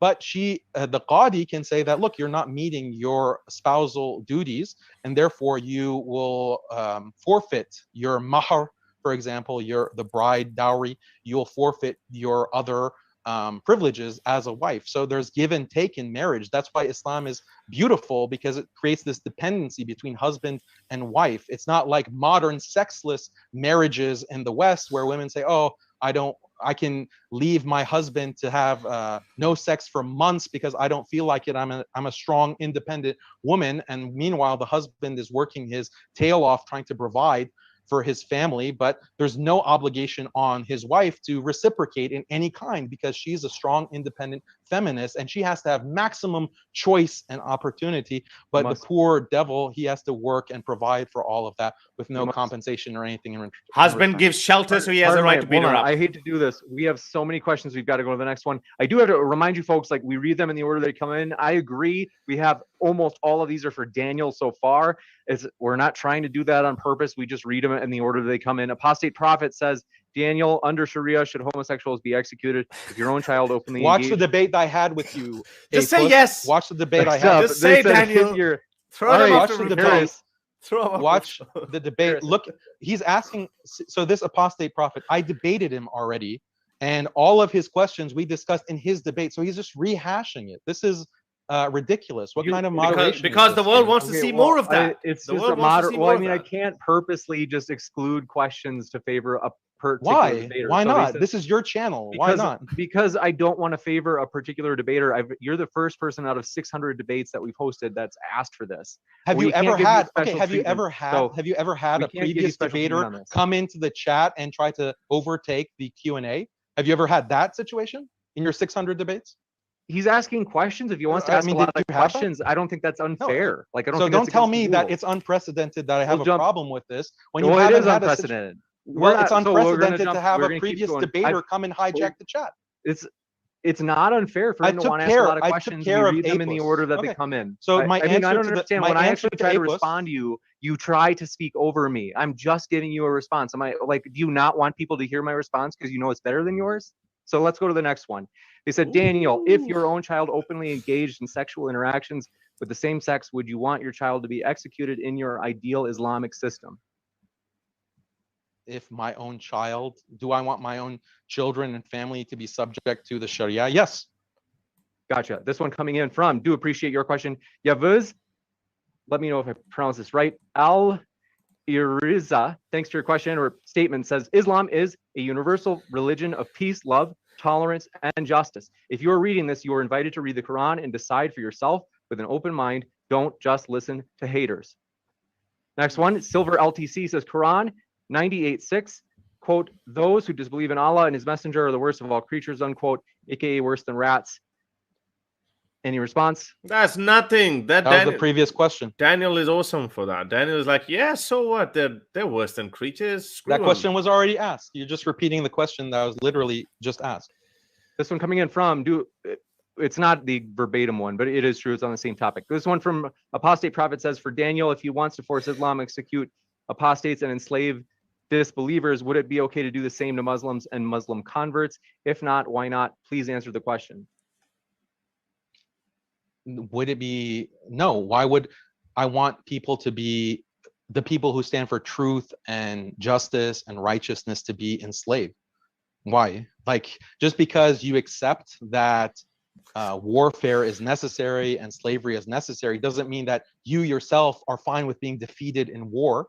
Again, I can ask anyone that question. Like, do you think war is necessary? And then you say, yes, war is necessary. Okay, so you're fine with being defeated in war. You're fine with being blown up. You're fine with being droned.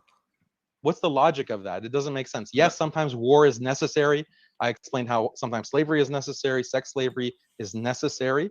Do I want that to happen to me? No, I don't want to die in a war. I don't want to be enslaved, obviously, but that's not some kind of hypocrisy. Like Apus, here, I'll talk about Apus. Like, he is just a con man.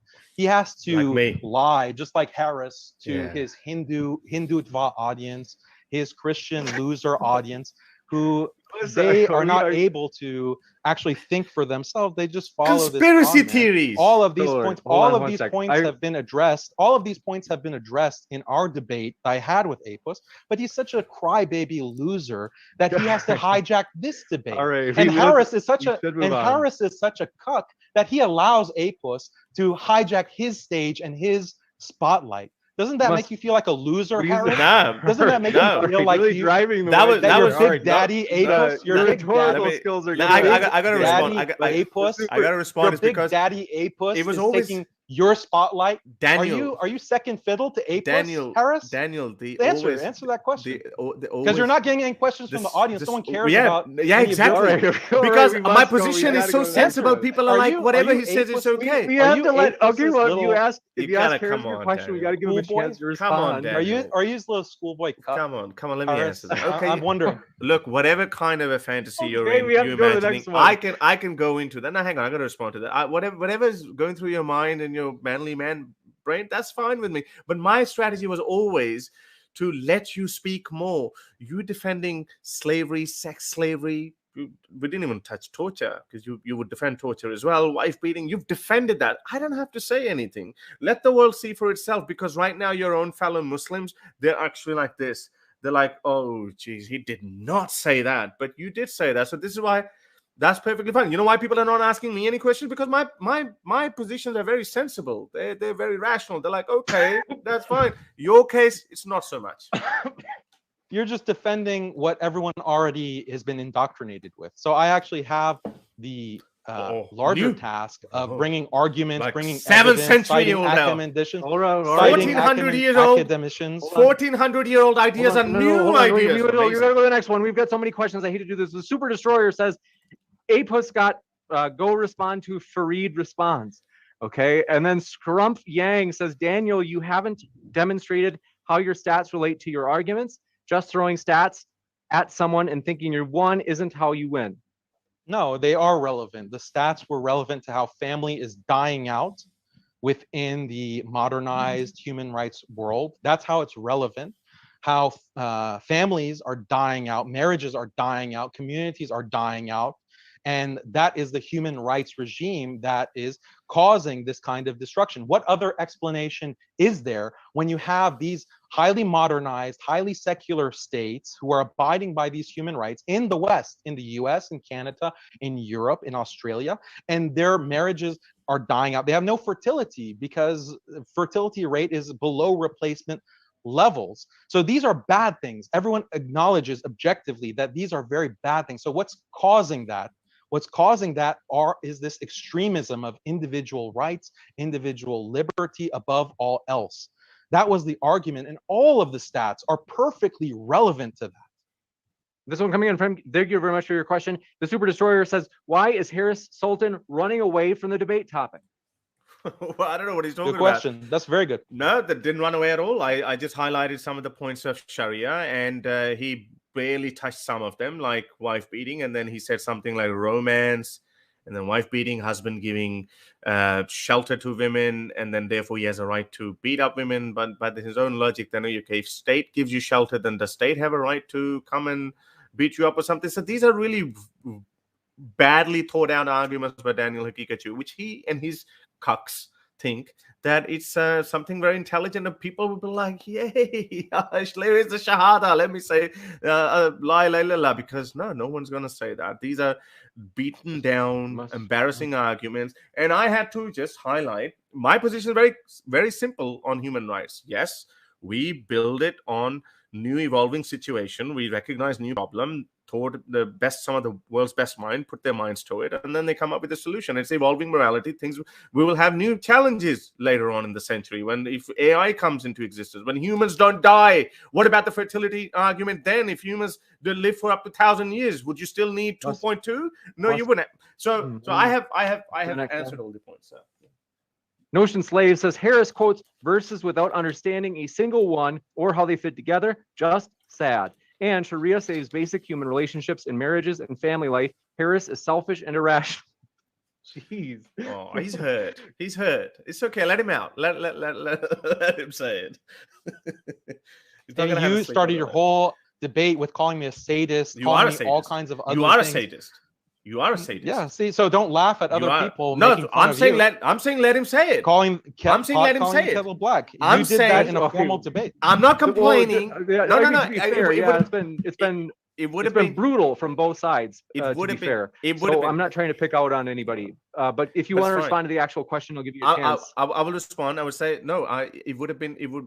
Calling the cattle black would have been the case if I would have said, "Hey, James, why are you reading this? This is an attack on me." No, I'm saying no. Say the whole thing. It's fine. Let these people let it out. You, on the other hand, are a sadist. you have no problem in actually looking at the corporal punishment, some of the most brutal punishment, and you just shrug your shoulders and you say, yeah, well, it's just necessary. I wouldn't want it, but so well, that's what's got to happen. So you are a sadist. I mean, any sane person, and I still put my faith in humanity. And I know even most Muslims, because I've seen that. I've seen my Pakistani society so closely. Would a sadist have this? Well, that's your kids.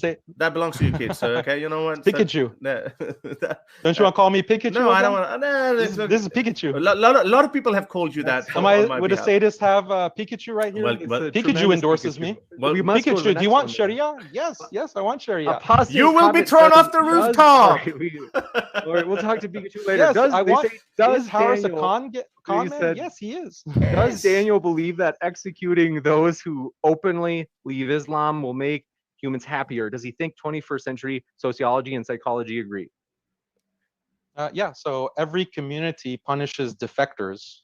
Every community punishes defectors, and this is part of preserving community. I mentioned the example of how liberals are the most brutal in terms of punishing defectors and apostates from liberalism. They have created this colonial regime where they were assassinating anyone who resisted their British or their French or their Dutch rule. So this is something where we even notice to this day of how the United States, even with this recent political election, presidential election, there were a lot of cracking down on speech, a lot of people, dissenters in prison and labeling them as terrorists and extremists. This is how speech is cracked down upon within even current day America. This is something very typical and very usual within all societies. Again, read Stanley Fish. There's no such thing as free speech, and Islam is no different. The thing is that the modern secular state has this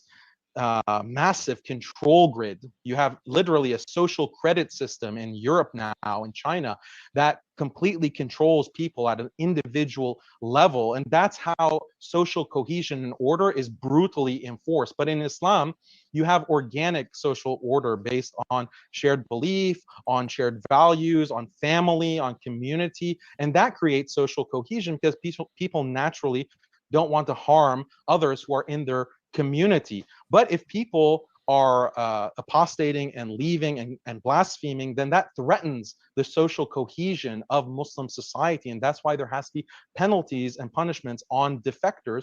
But in substance, this is no different than any other community in history. And even the so-called modern civilized West, it's just that the modern civilized West has this massive control grid because they've wiped out the family relations, the organic relations with community, and all that has been wiped out in favor of this monstrous control grid, social credit system, surveillance state that we're all suffering under. You got it. And thank you very much. Want to mention, folks, I think I already mentioned it earlier, but want to mention it again. It's been pinned in the chat for a while. We cannot take any more questions. We can't take any more. So please don't send any more questions. The Super Destroyer says verses you'll never hear quoted in the Quran. They say Quran 90, 12 through 13. And they say, and what will make you realize what, quote, attempting, unquote, the challenging path is, it is to free a slave. Yeah, is that, I can respond to that. If you'd like, yes. Go ahead. Freeing a slave is a highly meritorious action in Islam. It's something that is encouraged, but I'm not like other apologists. I am very honest. I say that Islam did not abolish slavery, and I gave the justification for that. If Islam abolished slavery, it would have been wiped out. Muslims would have been exterminated, basically, for most of Islam's history. So yes, freeing slaves is highly meritorious, and there's a lot of details about that because it's encouraged in the Quran, it's encouraged in the biography of the Prophet Muhammad, peace be upon him. Just like giving charity is meritorious, feeding the orphan is meritorious. All of these kinds of charitable actions are very encouraged in Islam, but that doesn't mean that Islam is, abolishing private property, or Islam is abolishing having personal wealth or slaves. Yes, that is allowed as mentioned in the Quran, but it's meritorious to free the slaves. You got it. Thank you. The apostate prophet says, Does Daniel want to go back to creating an Islamic empire and spreading Islam? Does he want to bring slavery back in that case? Yeah, so I mentioned this argument about slavery, a world with slavery that's low tech versus the horror, the terror of the modern nuclear drone trillion-dollar weapons program directed at the third world, at Vietnam, at Africa, at the Middle East. That is the kind of world that we live in that makes slavery obsolete. It's because of these weapons programs, these nukes, weapons of mass destruction, that makes slavery obsolete. But that is a worse thing. That those weapons are a bigger harm and a bigger disaster on the human race, as opposed to having a lower tech society but practices Islamic slavery. That is preferable. Okay, thank you very much for this question coming in. Closing statements. I think we should wrap it up now. I think we're almost there. We actually we have a lot of questions. I know that it's, if you can bear with me as long as possible. I have to wrap it up now, but I think because Daniel's obviously said a lot of things too, and I need to wrap it up and just need to respond to it. But obviously, I just want to wrap it up by saying that well, the few claims that one of the biggest justification for slavery, or making it some sort of a lesser evil than Haqiqatjou has given, and he's making the point that slavery went extinct because of something worse that came out, which was the nuclear weapons and biological weapons, etc. That's actually not true. The movement to abolish slavery started a long time ago in the 19th century, way before these modern dangerous weaponry even started. Such as the one we saw at the start of the 20th century. So it's got nothing to do with that. These things were evolving independently together. So it's got nothing to do with that. I would just simply say that the reason why the debate was the way it was, because we acknowledge human rights is an evolving, the world that we live in. And when we support human rights, this is an evolving situation. New problems will arise and new solutions will be required. What Daniel Haqiqatjou is offering here is an old set of ideas for even an older world with older problems. Some of those problems don't even exist anymore. So that's the reason why it is the way it is. And as my master apostate prophet says, stay away from Sharia, stay away from Islam. If you'd like to respond, Daniel, you can. We do have more questions. I'd love to get through these questions, most of which would be for you, Daniel. And you could say that you'd be able to respond to them unopposed, because I do want to honor the questions that people put in. And so, Harris, how many are we talking about? How many questions? There's an awful lot. Like, I would guess, let me just kind of ballpark this. 1, 2, 3, 4, 5. 20 to 25. I would guess 25, between 25 and 30. Well, some of these are going to be quick because they're little comments like Arsenal just won 1-0 COYG. I'm definitely gonna. I definitely have to go. Totally okay if you have to go. And okay. I hate to do this, but we won't ask questions to you because it'd probably even more like 20 questions. We won't ask questions to you because you're not able to actually respond to them, Harris. Right. So those will kind of let go. Okay. But thank Daniel, you. if you'd like to respond, thank you very much, Harris, for being with us. I can make, okay.